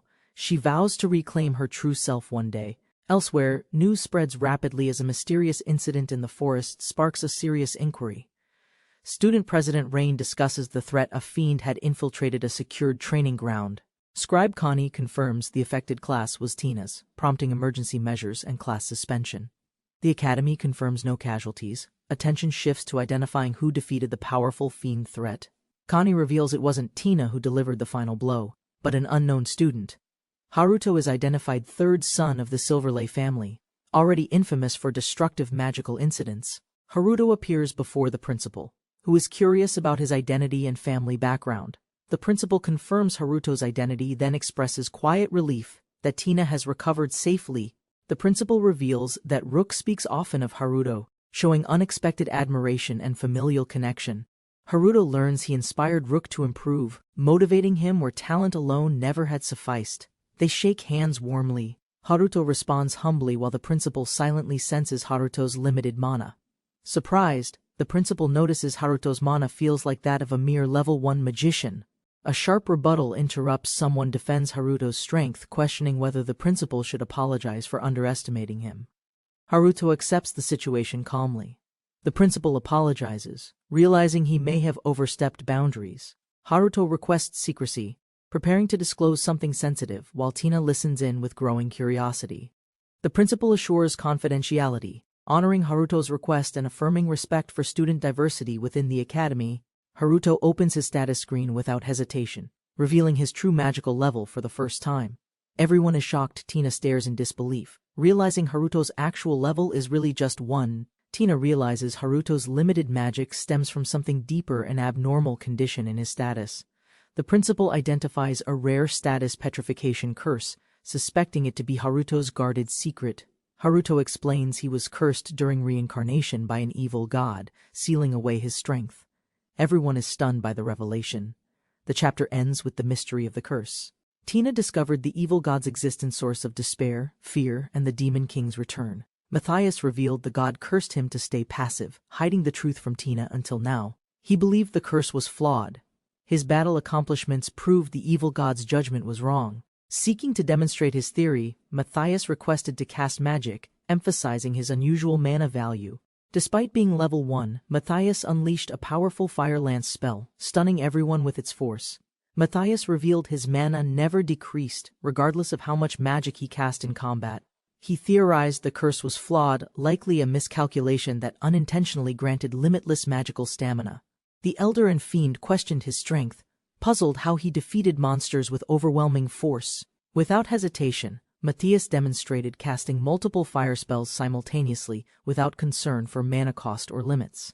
He explained his tactic, spamming low-cost fire and dark spells, then merging them to boost power. Matthias revealed he once stacked 50,000 fire lances, astounding the others with chantless magic. Tina downplayed the incident, joking a rock took the impact instead of her body. The professor acknowledged Matthias's otherworldly origin, accepting his overwhelming power wasn't of this world. Despite his amazement, the professor requested moderation. Matthias casually agreed with a cheerful and innocent smile. Tina rejoined Matthias after speaking privately, slightly exhausted, but grateful he had patiently waited for her. Tina explained the principal's support, though mainly to avoid Haruto endangering the entire school. Suddenly, Tina apologized, solemnly ashamed she hadn't noticed Haruto's painful curse despite being constantly beside him. Regret filled her voice, blaming her powerlessness for overlooking his silent suffering and magical burden. Haruto reassured her warmly, crediting her teachings for helping him endure and grow through hardship. Thanks to her guidance, he mastered rapid spellcasting and combining magic beyond ordinary expectations. Haruto asked Tina to keep guiding him, grateful for her presence and believing in her. Tina accepted with a blush, while others observed their growing closeness from a distance with curiosity. Even the legendary hero Tina, who once battled dragons, smiled bashfully beside the cheerful Haruto. Unseen, a mysterious stuffed rabbit observed the pair, quietly repeating Haruto's name in curiosity. The next day, while Haruto relaxed peacefully, 2 unfamiliar girls approached with a formal request. Haruto followed the girls, puzzled by their formality and request for a more private place. He agreed hesitantly. Surprised by their tone, his thoughts spiraled into imagining an unexpected love confession. Suddenly, both girls began undressing, leaving Haruto shocked and confused by their bizarre, unexplained behavior. They addressed Haruto solemnly, glowing with light, as their forms started transforming before his eyes. Revealed as mystical beings, wings unfurled and magic surged, something divine stirred within the summoned ritual. The twins revealed their true identities, mystical spirit beings cloaked in human form until now. Haruto, surprised, confirmed their nature as spirits, trying to grasp the situation with growing confusion. Despite their serious tone, Haruto's thoughts drifted, embarrassed by their revealing appearance and sudden transformation. He struggled to respond properly, torn between respect and the awkwardness of their close, exposed proximity. A new spirit, Undine, appeared gracefully, confirming the twins' connection to her as fellow elemental spirits. The twin spirits asked Haruto to become their contractor, offering loyalty in exchange for connection. To his surprise, their request was a playful confession, adoring his limitless mana supply. Flustered, Haruto admitted their affection was mana-based, but quietly appreciated Tina's constant emotional support. Grateful and impressed by their power, Haruto accepted them as spirits, formally forging a new bond. With smiles and elegance, the spirits excused themselves, mission complete, leaving Haruto with strengthened allies. As a sign of contract, both spirits kissed Haruto gently, sealing their mystical bond. Moments later, their glowing figures vanished, leaving Haruto alone. Touched by the sudden quiet and light, he realized they returned to the spirit world, now awaiting future summons through his magic. While preparing the ritual, Haruto envisioned sharing school life with them, not just battle but friendship. Recalling their light aura, Haruto crafted a chant, hoping to summon both with lightning magic. Haruto activated the summoning circle, but something unexpected began to materialize from the swirling light. Instead of the twin spirits, a massive figure emerged, leaving Haruto utterly confused and wary. A muscular man appeared before him. Haruto panicked, questioning if he summoned their father by accident. The Spirit King appeared before them, declaring his divine identity with overwhelming authority and glowing presence. Haruto stood stunned, unable to grasp why royalty from another world had suddenly appeared. Introducing himself quickly, Haruto noticed Mai and Mei had mysteriously merged into one magical being. The Spirit King explained he ruled all planetary spirits and welcomed Haruto as an honored guest. Still bewildered, Haruto's innocent reaction revealed this was his first time witnessing a spirit's true form. Haruto asked casually, unaware he'd summoned a being too powerful to dismiss without consequence. Shocked, the Spirit King revealed Haruto's magical power had unintentionally placed him under human control. Haruto confessed he miscalculated the summoning circle, inadvertently binding a god-tier spirit to his will. Respectfully, the Spirit King requested release, mentioning urgent matters involving his daughters in the spirit realm. Moved by humility, Haruto agreed, prompting the Spirit King to instantly initiate the spirit world transfer ritual. Floating in silence, Haruto suddenly recalled an event from years ago that started everything. Back then, Haruto attempted his first summoning, hoping for a powerful fire-type contract spirit. To everyone's shock, he summoned Ifrit, the Spirit King of Fire, on his first try. The maid was stunned. Even veteran summoners rarely succeeded in calling such a high-tier being. With a cheerful smile, Haruto formed a contract, beginning a lifelong bond with mighty Ifrit. With applause and a kiss from Ifrit, Haruto's first spirit contract was officially complete. Haruto remembered a similar moment with Undine, another spirit who affectionately embraced him back then. Since then, Undine had grown fond of Haruto, while Tina watched quietly with mixed feelings. The Star Spirit King said farewell and returned, leaving Haruto stunned by his magical dominance. Encouraged by success, Haruto declared he'd summon Mai and Mei properly, one after the other. Haruto carefully adjusted the circle and visualized Mai's form, calling her with fierce resolve. The summoning succeeded. Mai appeared gracefully, but her fiery arrival unleashed uncontrollable spiritual energy. Wings spread wide, Mai emerged fully awakened, joyfully calling Haruto's name with radiant energy. Overwhelmed by emotion, Mai flew into Haruto's arms, confessing her love with sparkles everywhere. Suddenly, an imposing voice challenged Haruto, demanding to know who dared contract Mai, the fire spirit. The Star Spirit King confronted Haruto, demanding proof of power before accepting the spirit contract. Haruto and Mai stared blankly, unsure how to respond to the abrupt challenge from him. Realizing the demand, Haruto fired back, proposing to prove strength by forcing the king to kneel. Haruto lunged confidently, mimicking the king's own words, catching him off guard and provoking a comical reversal. Embarrassed, the Spirit King protested loudly, Furious about being humiliated in front of his own daughter, Haruto asked if he was worthy. The Spirit King paused, then affirmed him without hesitation. He explained Haruto's ability to summon spirits alone proved his exceptional strength and spiritual resonance. With a serious expression, the Spirit King acknowledged Haruto's rare and overwhelming magical power. Haruto respectfully asked if the Spirit King had any conditions regarding their contract. Blushing, the Spirit King revealed his daughters, Mai and Mei, were his most beloved treasures. The Spirit King requested one promise: Haruto must never force his daughters into dangerous combat. Haruto pledged to protect them and request the king's help only when truly necessary. To prepare for emergencies, Haruto infused the king with advanced mana for instant future summons. Amazed, the king realized Haruto could still supply magic even after a taxing spirit summoning. Surrounded by his spirits, Haruto left the king speechless, his true identity now a total mystery. That night, Tina was startled awake by Haruto's loud and unexpected scream from upstairs. Panicked, she rushed toward Haruto's room, calling his name and bursting through the door. She stopped mid-sentence, finding him collapsed and surrounded by strewn clothes and steam. Lifting suspicious garments, Tina demanded an explanation with a look that burned hotter than fire. Caught between Mei, and another girl, Haruto panicked, insisting it wasn't what it looked like.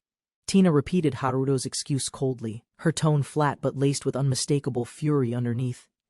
Holding underwear with a terrifying smile, Tina asked what this looked like exactly. Haruto found himself unexpectedly in the bath with Mei, and the mischievous Yuko. Amid awkward closeness, the girls sensed tension. Mai clung to Haruto, seeking reassurance and warmth. Yuko joined in dramatically, pretending to be scared, clinging tightly to Haruto's stunned head. Overwhelmed but honest, Haruto tried resisting temptation, though he admitted the moment felt amazing. Then he sensed doom. Tina had arrived, her smoldering expression promising divine judgment. Haruto, still oblivious, cheerfully invited Tina to join him and the girls in the bath. To everyone's surprise, Tina softly agreed, casually lifting her undergarments with alarming calm. But then her calm cracked, her face flushed as emotion overwhelmed her in frozen silence. Snapping, Tina shouted she was fine, hurling her clothes in fury before storming away. Left stunned, Haruto sat silently between Mai and Mei, unsure whether he'd survived or lost. Haruto questioned why Tina rejected bathing, despite already sleeping beside him many nights. Yuko boasted confidently, proud of her body and charm despite her youthful fox-like appearance. Haruto, caught between the flattery, awkwardly agreed Mai and Mei were stunning on their own. He tried to defend his actions but failed hilariously under Yuko's blunt accusations and truth bombs. Haruto reflected aloud, promising to explain if we're willing to rewind and hear the full tale. Yuko excitedly barged in, announcing she would now be joining Haruto in the bath. Declaring the moment fated, Yuko claimed today she would finally bear Haruto's children with confidence. With hearts and sparkles flying, Yuko launched herself into Haruto's lap, stunning him speechless. Before impact, Mai swiftly cast an ice wall, blocking Yuko mid-air with a frozen thud. Sensing Haruto's elevated heart rate, Mai and Mei entered to stabilize his condition magically. Mei gleefully prepares to strike. Haruto panics, unsure whether to stop or allow violence. Haruto protests loudly, reminding them this is a bathhouse, not a battlefield or training hall. Mei silently obeys, but her glare chills Haruto. She clearly isn't happy about the interruption. The blonde girl clings to Haruto, misinterpreting his intent as an invitation to join bathing. Following orders, Mei begins undressing without hesitation. Haruto is horrified as chaos quietly escalates behind him.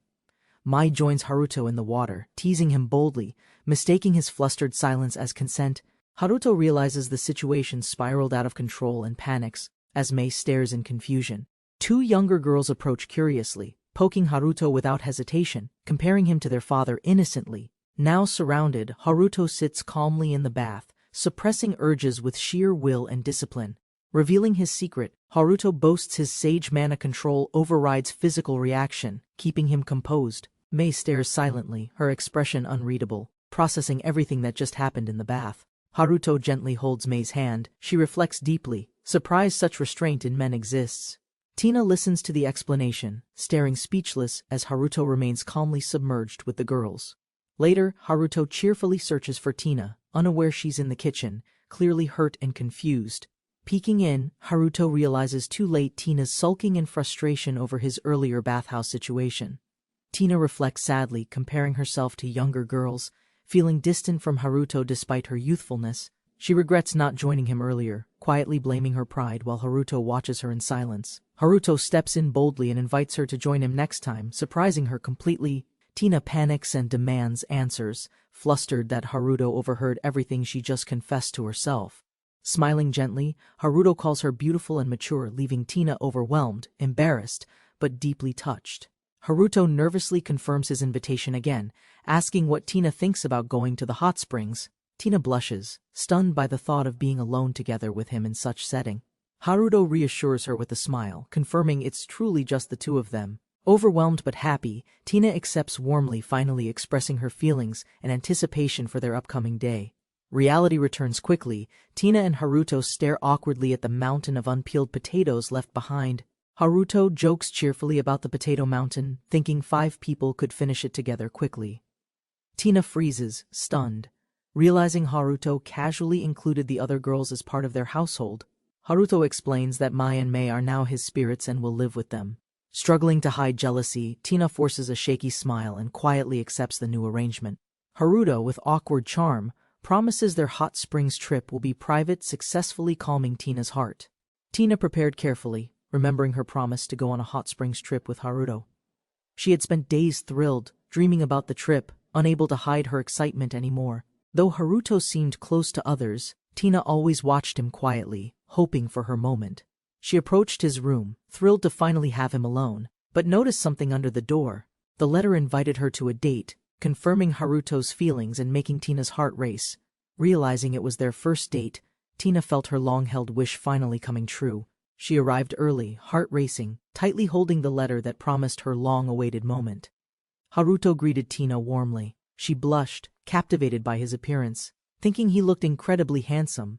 Flustered but trying to stay calm, Tina apologized. Haruto reassured her, saying he just arrived. Haruto complimented her outfit with a sincere smile, making Tina overjoyed and proud of her look. Haruto gently held Tina's hand. Her heart pounded as they walked side by side together. She struggled to calm down, overwhelmed with emotions, wondering how she'd survive the entire day. Haruto led Tina to a magical carriage, surprising her with elegant travel plans for today. Tina admired the beautiful carriage and asked curiously if something so luxurious was truly affordable. Haruto smiled proudly, explaining he reserved the town's finest carriage to make their date perfect. Tina's heart nearly exploded at Haruto's charming smile. She could barely contain her feelings. She admitted she'd be happy with anything, as long as she could be with him. Haruto was touched by her honesty and smiled, thanking her warmly for her feelings. Tina apologized for past resentment, softly admitting her emotions while Haruto listened without judgment. She confessed with confidence her heart already belonged to him as the carriage quietly moved forward. While Tina and Haruto enjoyed their date, others felt bored and clueless about hot springs. Yuko curled up with her tails, claiming mana depletion as her excuse for sleeping non-stop. Despite their fatigue, the girls discussed food. Human hunger, they agreed, was inconvenient but unavoidable. One girl took initiative, confidently preparing magic to heat the meal left by Tina. Her heating spell triggered a shockwave so powerful it launched Yuko straight out of bed. Yuko discovered a scorched kitchen, and 2 girls frizzed by magical cooking gone wrong. They mourned the ruined curry, apologizing.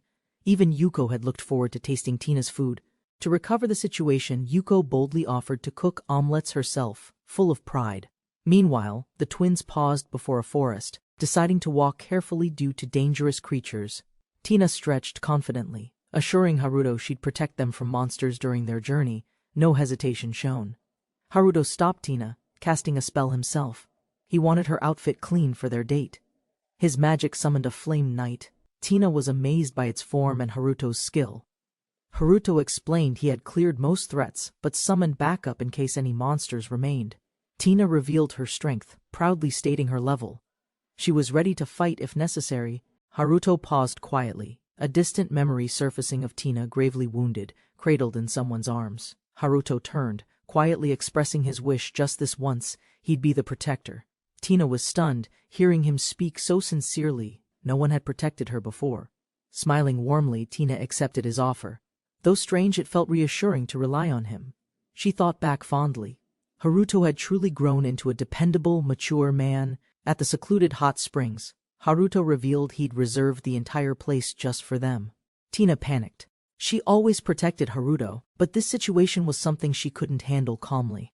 Flustered, Tina realized Haruto might see her naked for the first time during their soak. Back at Haruto's home, his father examined a massive bill hot springs, outfits, luxury carriage. Haruto secured the hot spring for privacy, but remained cautious of unexpected magical intrusions nearby. To ensure complete safety, Haruto summoned a protective magic circle, preparing a special concealment spell. The barrier formed seamlessly around the area, hiding the spring's presence from anyone approaching outside. Haruto assured her they were completely hidden, even their bodies invisible through the magical defense. He admitted it wasn't just for safety, it was to protect her dignity from others. Tina thanked him shyly, flustered by his possessiveness, but secretly happy to be noticed. Haruto prepared to enter the spring, unaware of how intently Tina was watching behind him. Caught staring, Tina panicked and apologized, flustered by Haruto's calm response about embarrassment and modesty. Tina blurted out she'd known his body for years purely from childhood caretaking experience. Overwhelmed by emotion and memory, Tina's thoughts exaggerated everything, symbolized bizarrely by a triumphant elephant cry. Tina finally observed Haruto's grown physique, realizing how much he'd matured over the passing years. Suddenly self-conscious, Tina compared herself, silently hoping her careful grooming made a good impression. Nervous but determined, Tina joined him in the spring, her embarrassment clashing with anticipation. As warmth enveloped her, Tina felt restored mana surging gently with the spring's magical energy. Haruto smiled contently beside her, their quiet soak deepened an unspoken bond between them. Tina, now shy again, requested Haruto look away as she prepared to settle herself. Suddenly she impulsively lunged toward him, wrapping her arms around his back without warning. Haruto, overwhelmed by surprise and contact, could barely respond to her name through rising confusion. Her bare skin pressed into him, both froze, their awareness of closeness peaking awkwardly high. Tina whispered teasingly, flipping the mood, asking if he'd really keep his eyes averted now. Haruto hesitated, but Tina confidently stepped forward, assuring him that she truly meant it. Smiling earnestly, Tina expressed her desire not just to be close, but to be seen. Haruto stared in silent awe, overwhelmed by her openness and beauty, heart racing uncontrollably. Realizing his intense gaze, Haruto quickly apologized, flustered by how long he'd been staring. Tina responded with quiet consent, granting him permission to touch her, completely trusting his intentions. Haruto reached out gently, his hands trembling slightly as Tina waited, eyes closed, expectantly still. Their lips touched softly, a mutual signal of trust deepening between them in quiet warmth. Haruto, surprised by her softness, reflected aloud. Tina nervously anticipated something deeper would follow next. Tina, emboldened and honest, wrapped her arms tighter, confessing she wanted more than affection alone. Their kiss deepened as emotions swelled, whispers of joy echoed around the spring, muffled by steam. Hand in hand they exited the steamy sanctuary, ready to leave the forest behind. Tina smiled warmly, but Haruto suddenly summoned a glowing magic circle beneath their feet. Haruto explained the teleportation spell, ensuring Tina wouldn't get sweaty after the hot spring bath. Tina was stunned. Teleportation magic was rare and powerful, usually reserved for legendary sages or heroes. Haruto casually confirmed his new skill, downplaying its significance despite Tina's amazement and rising curiosity. Haruto explained his magic teleportation required a preset circle, like summoning himself through space. With the magic circle glowing beneath them, Haruto signaled it was time to depart together. In a blink, they materialized back in town, Tina quietly amazed by the seamless transition. Haruto cheerfully offered lunch, while Tina finally accepted they had truly traveled magically, still surprised. Tina smiled, happy to stay longer with Haruto, then curiously asked about the missing carriage. Haruto explained the carriage was dismissed. He'd planned ahead for teleportation to make things easier. Instead of returning, Haruto offered they stay the night and have luggage magically sent over. With a cheerful smile, Tina enthusiastically agreed, happy to extend their time alone together. She beamed beside him, inwardly giddy knowing Haruto would be entirely hers that night.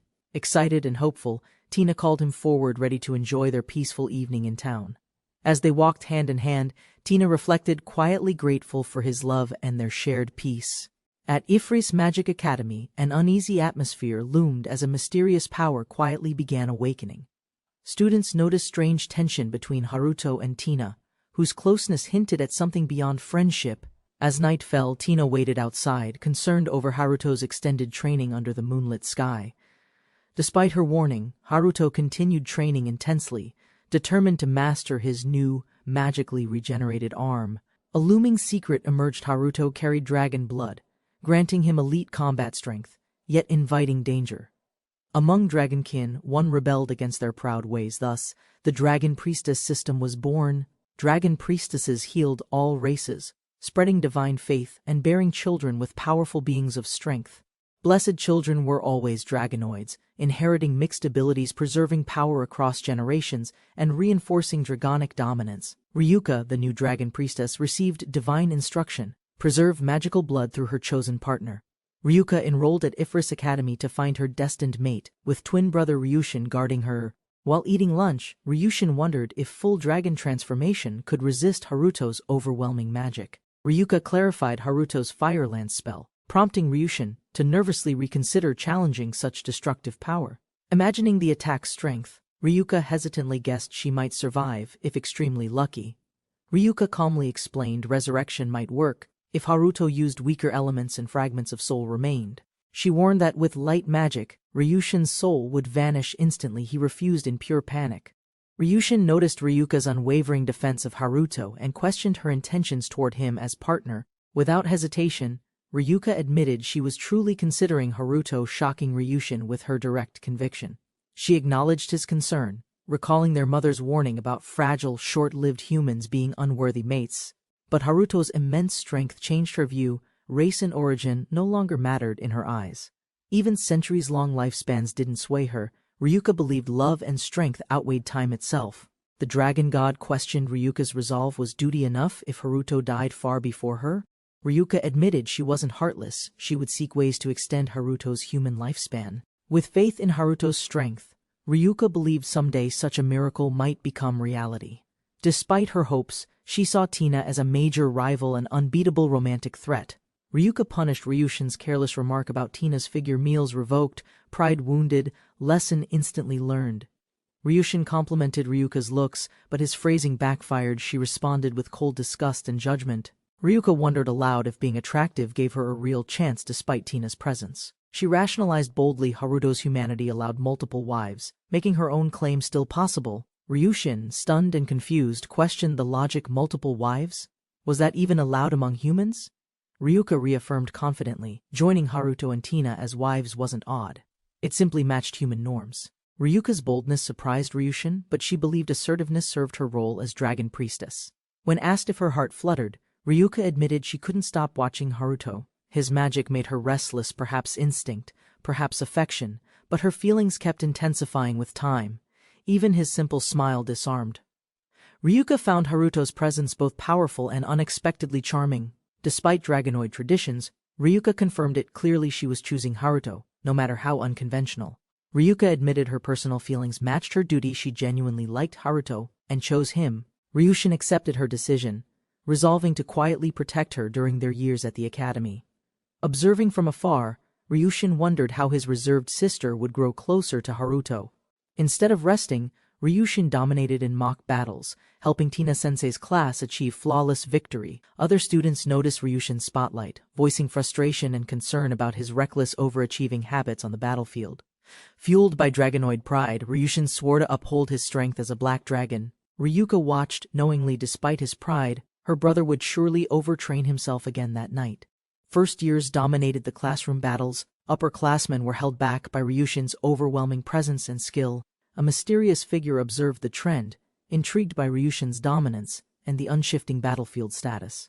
Tina approaches Haruto at the mansion bath, asking permission to quietly join him inside. They both relax in the large bath, occasionally bathing together as part of their daily routine. Suddenly, a third person notices them together, interrupting with jealousy and frustration written across her face. Bursting into the room, the girl shouts her intent to bathe with Haruto as well. But before she enters, another girl casts ice ground, causing her to slip in surprise. Yuko slips on the frozen floor, crashing violently as Tina and Haruto watch in shock, slammed into the wall. Yuko declares magical power is strongest when Haruto bathes completely naked. Mei and Mai arrive, refusing to let the demon monopolize Haruto's magical power rituals.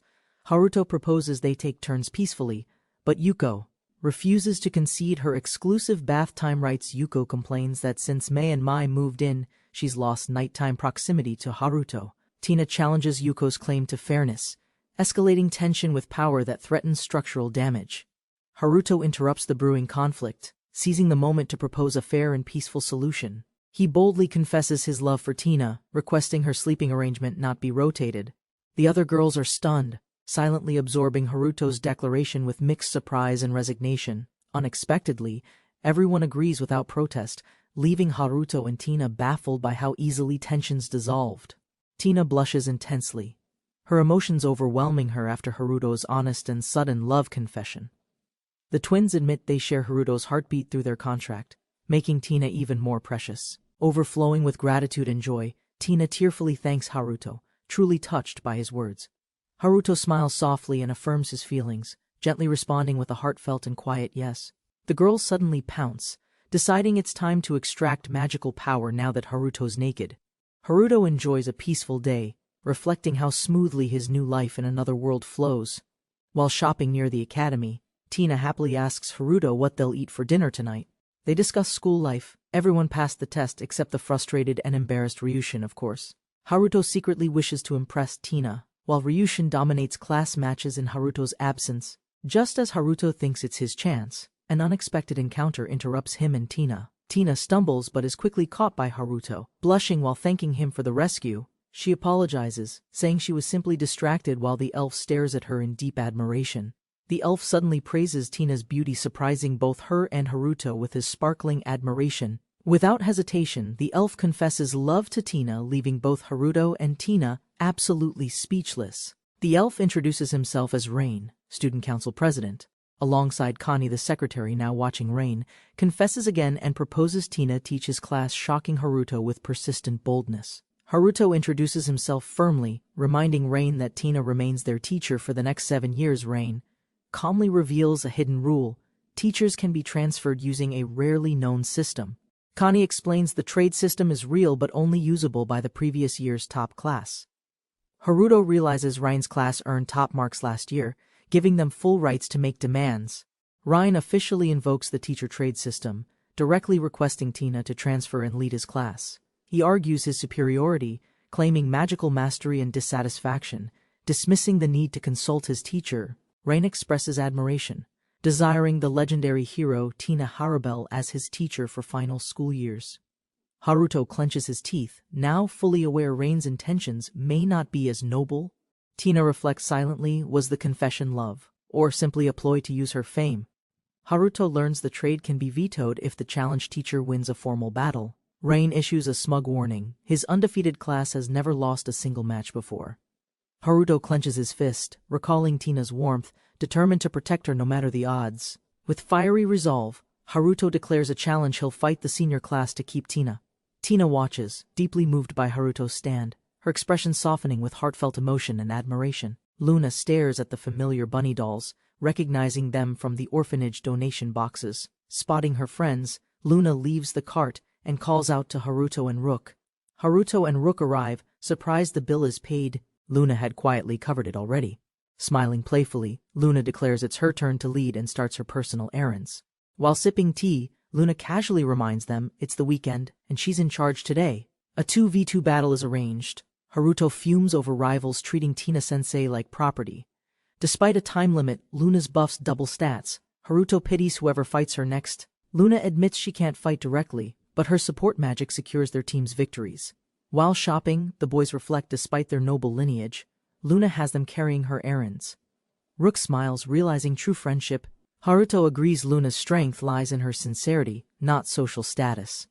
Rook recalls childhood memories, always receiving privileges but following his grandfather's path with quiet resolve.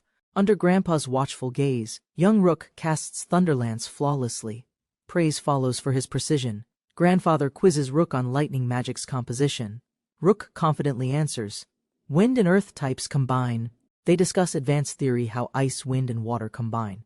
Rook connects magical logic quickly, naturally smiling brightly. Rook explains earth magic directs lightning's path. Grandpa beams, proud of his student. Rook's grandfather proudly lifts him, ignoring others' concerns. He declares Rook an absolute genius. Despite Rook's talent, Grandpa warns him not to settle. He urges him to dream higher. Rook smiles, declaring he's far from satisfied. He wants to master all types of magic. Looking up with shining eyes, Rook promises to become a great sage like his grandfather. Overwhelmed by emotion, Grandpa quietly thanks Rook, deeply moved by his grandson's love and ambition. Overwhelmed with pride, Grandpa praises Rook, then prepares to unveil a special magic demonstration. Channeling power dramatically, Grandpa instructs Rook to hold tight, thrilled to be supported by family. Rook stares in awe, quietly overwhelmed by Grandpa's overwhelming magical aura taking form. As magic builds, the ground rumbles, lightning is summoned, and Grandpa offers his full power. With ancient words and unwavering focus, Grandpa invokes a storm, commanding his servants to awaken. With a deafening roar, Grandpa unleashes his signature spell, Ultimate Thunder, obliterating the surrounding landscape. Instantly, Rook, stunned and wide-eyed, clutches Grandpa's leg, overwhelmed by the scale of destructive energy. Lightning fades, birds scatter. The mountain's silence returns, broken only by the boy's astonished breath. Rook stares in disbelief. Grandpa explains this power could defeat nations, if mastered responsibly. His expression serious, Grandpa asks softly, "Does knowing this strength make you fear me now?" Rook confidently says he's not afraid. He believes his grandfather would never misuse magic. Tearing up with pride, Grandpa reminds Rook to use magic only to protect others. Back in the present, Rook calls forth Ultimate Thunder, channeling inherited power in battle. A massive impact lands, lightning tearing across the stage, but the opponent remains firmly standing. Both sides gasp. Rook's attack nearly worked, but the enemy endures. Without even chanting, the opponent suddenly gives up, claiming sickness and immobility, leaving Rook surprised by the sudden surrender. Spectators confirm the forfeit. Connie surrenders, and is escorted away by concerned classmates. Haruto announces Rook's win. Impressed by the outcome, Rook quietly catches his breath in relief. Luna beams proudly, her magic support helped too. Rook, exhausted, declines to continue the next match. Haruto encourages Rook, reminding him he still has magical power. Rook passes the stage to him. Haruto prepares to face Rain alone. Support magic can't affect him due to a curse. Haruto promises to share his secret someday.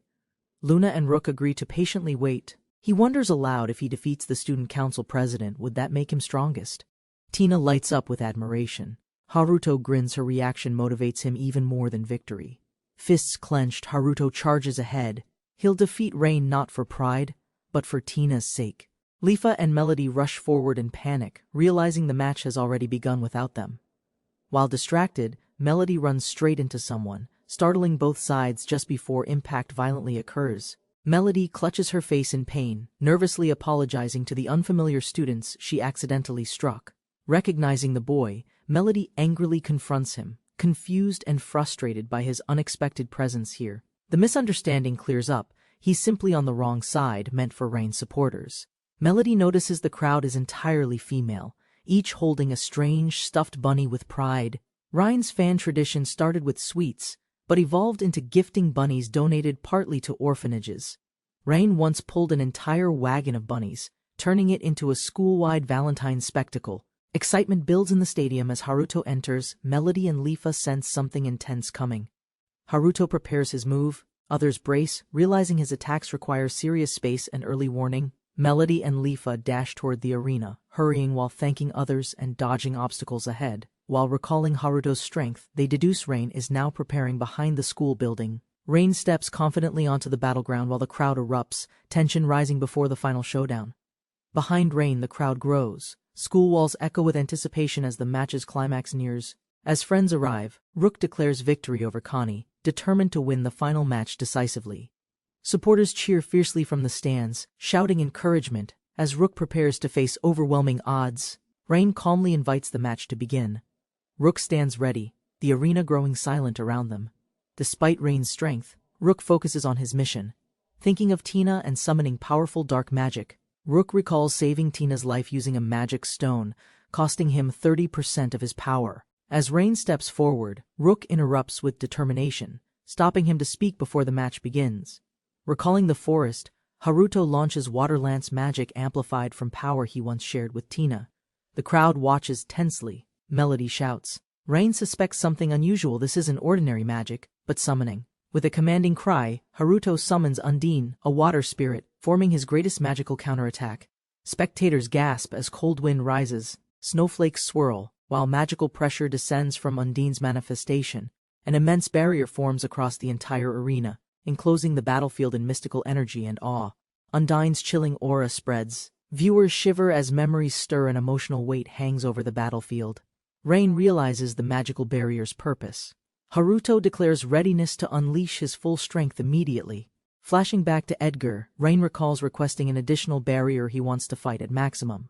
Rain launches Fire Lance. Flames crash violently into Haruto's wall of ice, sparks and steam explode. With eyes sharp and demanding, Rain glares at Haruto, challenging him to fight more seriously. Rain snaps confidently, reminding Haruto of the barrier's purpose to allow overwhelming power without consequence. An enormous explosion erupts. Rain holds back, thinking the battle might end too fast otherwise. The audience watches in horror. Haruto appears through the smoke standing, cracked but surprisingly unscathed. Rain narrows his eyes, surprised. He hadn't expected Haruto to withstand the full brunt of that. Seeing Haruto alive and determined, Tina beams with relief. Haruto resumes battle stance, eyes locked. Rain is stunned. Haruto stands untouched, despite the damage, raising doubts about his own power. Haruto questions the impact, realizing Rain's serious tone might be a test, not full strength. Rain raises his hand and summons Ifrit, a massive elemental spirit radiating overwhelming fire energy. Ifrit speaks directly to Haruto, explaining his current loyalty lies with Rain through magical contract. Ifrit attacks relentlessly. Rain follows up, casting Fire Lance as Haruto scrambles to evade both threats, despite evading blasts. Haruto realizes his current output won't suffice and gradually starts increasing power. Rain calmly instructs Ifrit to continue, his strategy still unfolding with cold, methodical precision.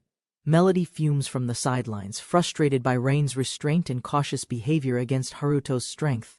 Haruto conserves power intentionally, fearing collateral damage. But his restraint may leave him vulnerable and exhausted. Rain analyzes the situation.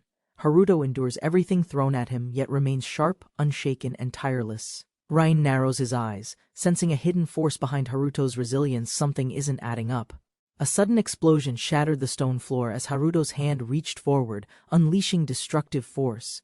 The elf mage analyzed calmly. Haruto's attack barely scratched his defenses, raising questions about Haruto's true strength.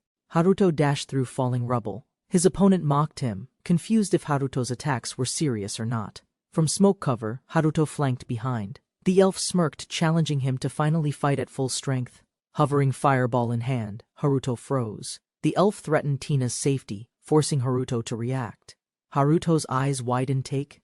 The word echoed ominously, stirring deep determination behind his growing resolve. Memories of Tina's smile returned. Her joy reminded Haruto why he had to protect her. With sudden force, Haruto launched skyward, shouting his spell. The elf couldn't grasp his strange aim. A fiery beast erupted from the blast. Haruto summoned Ifrit, turning the tide through sheer will.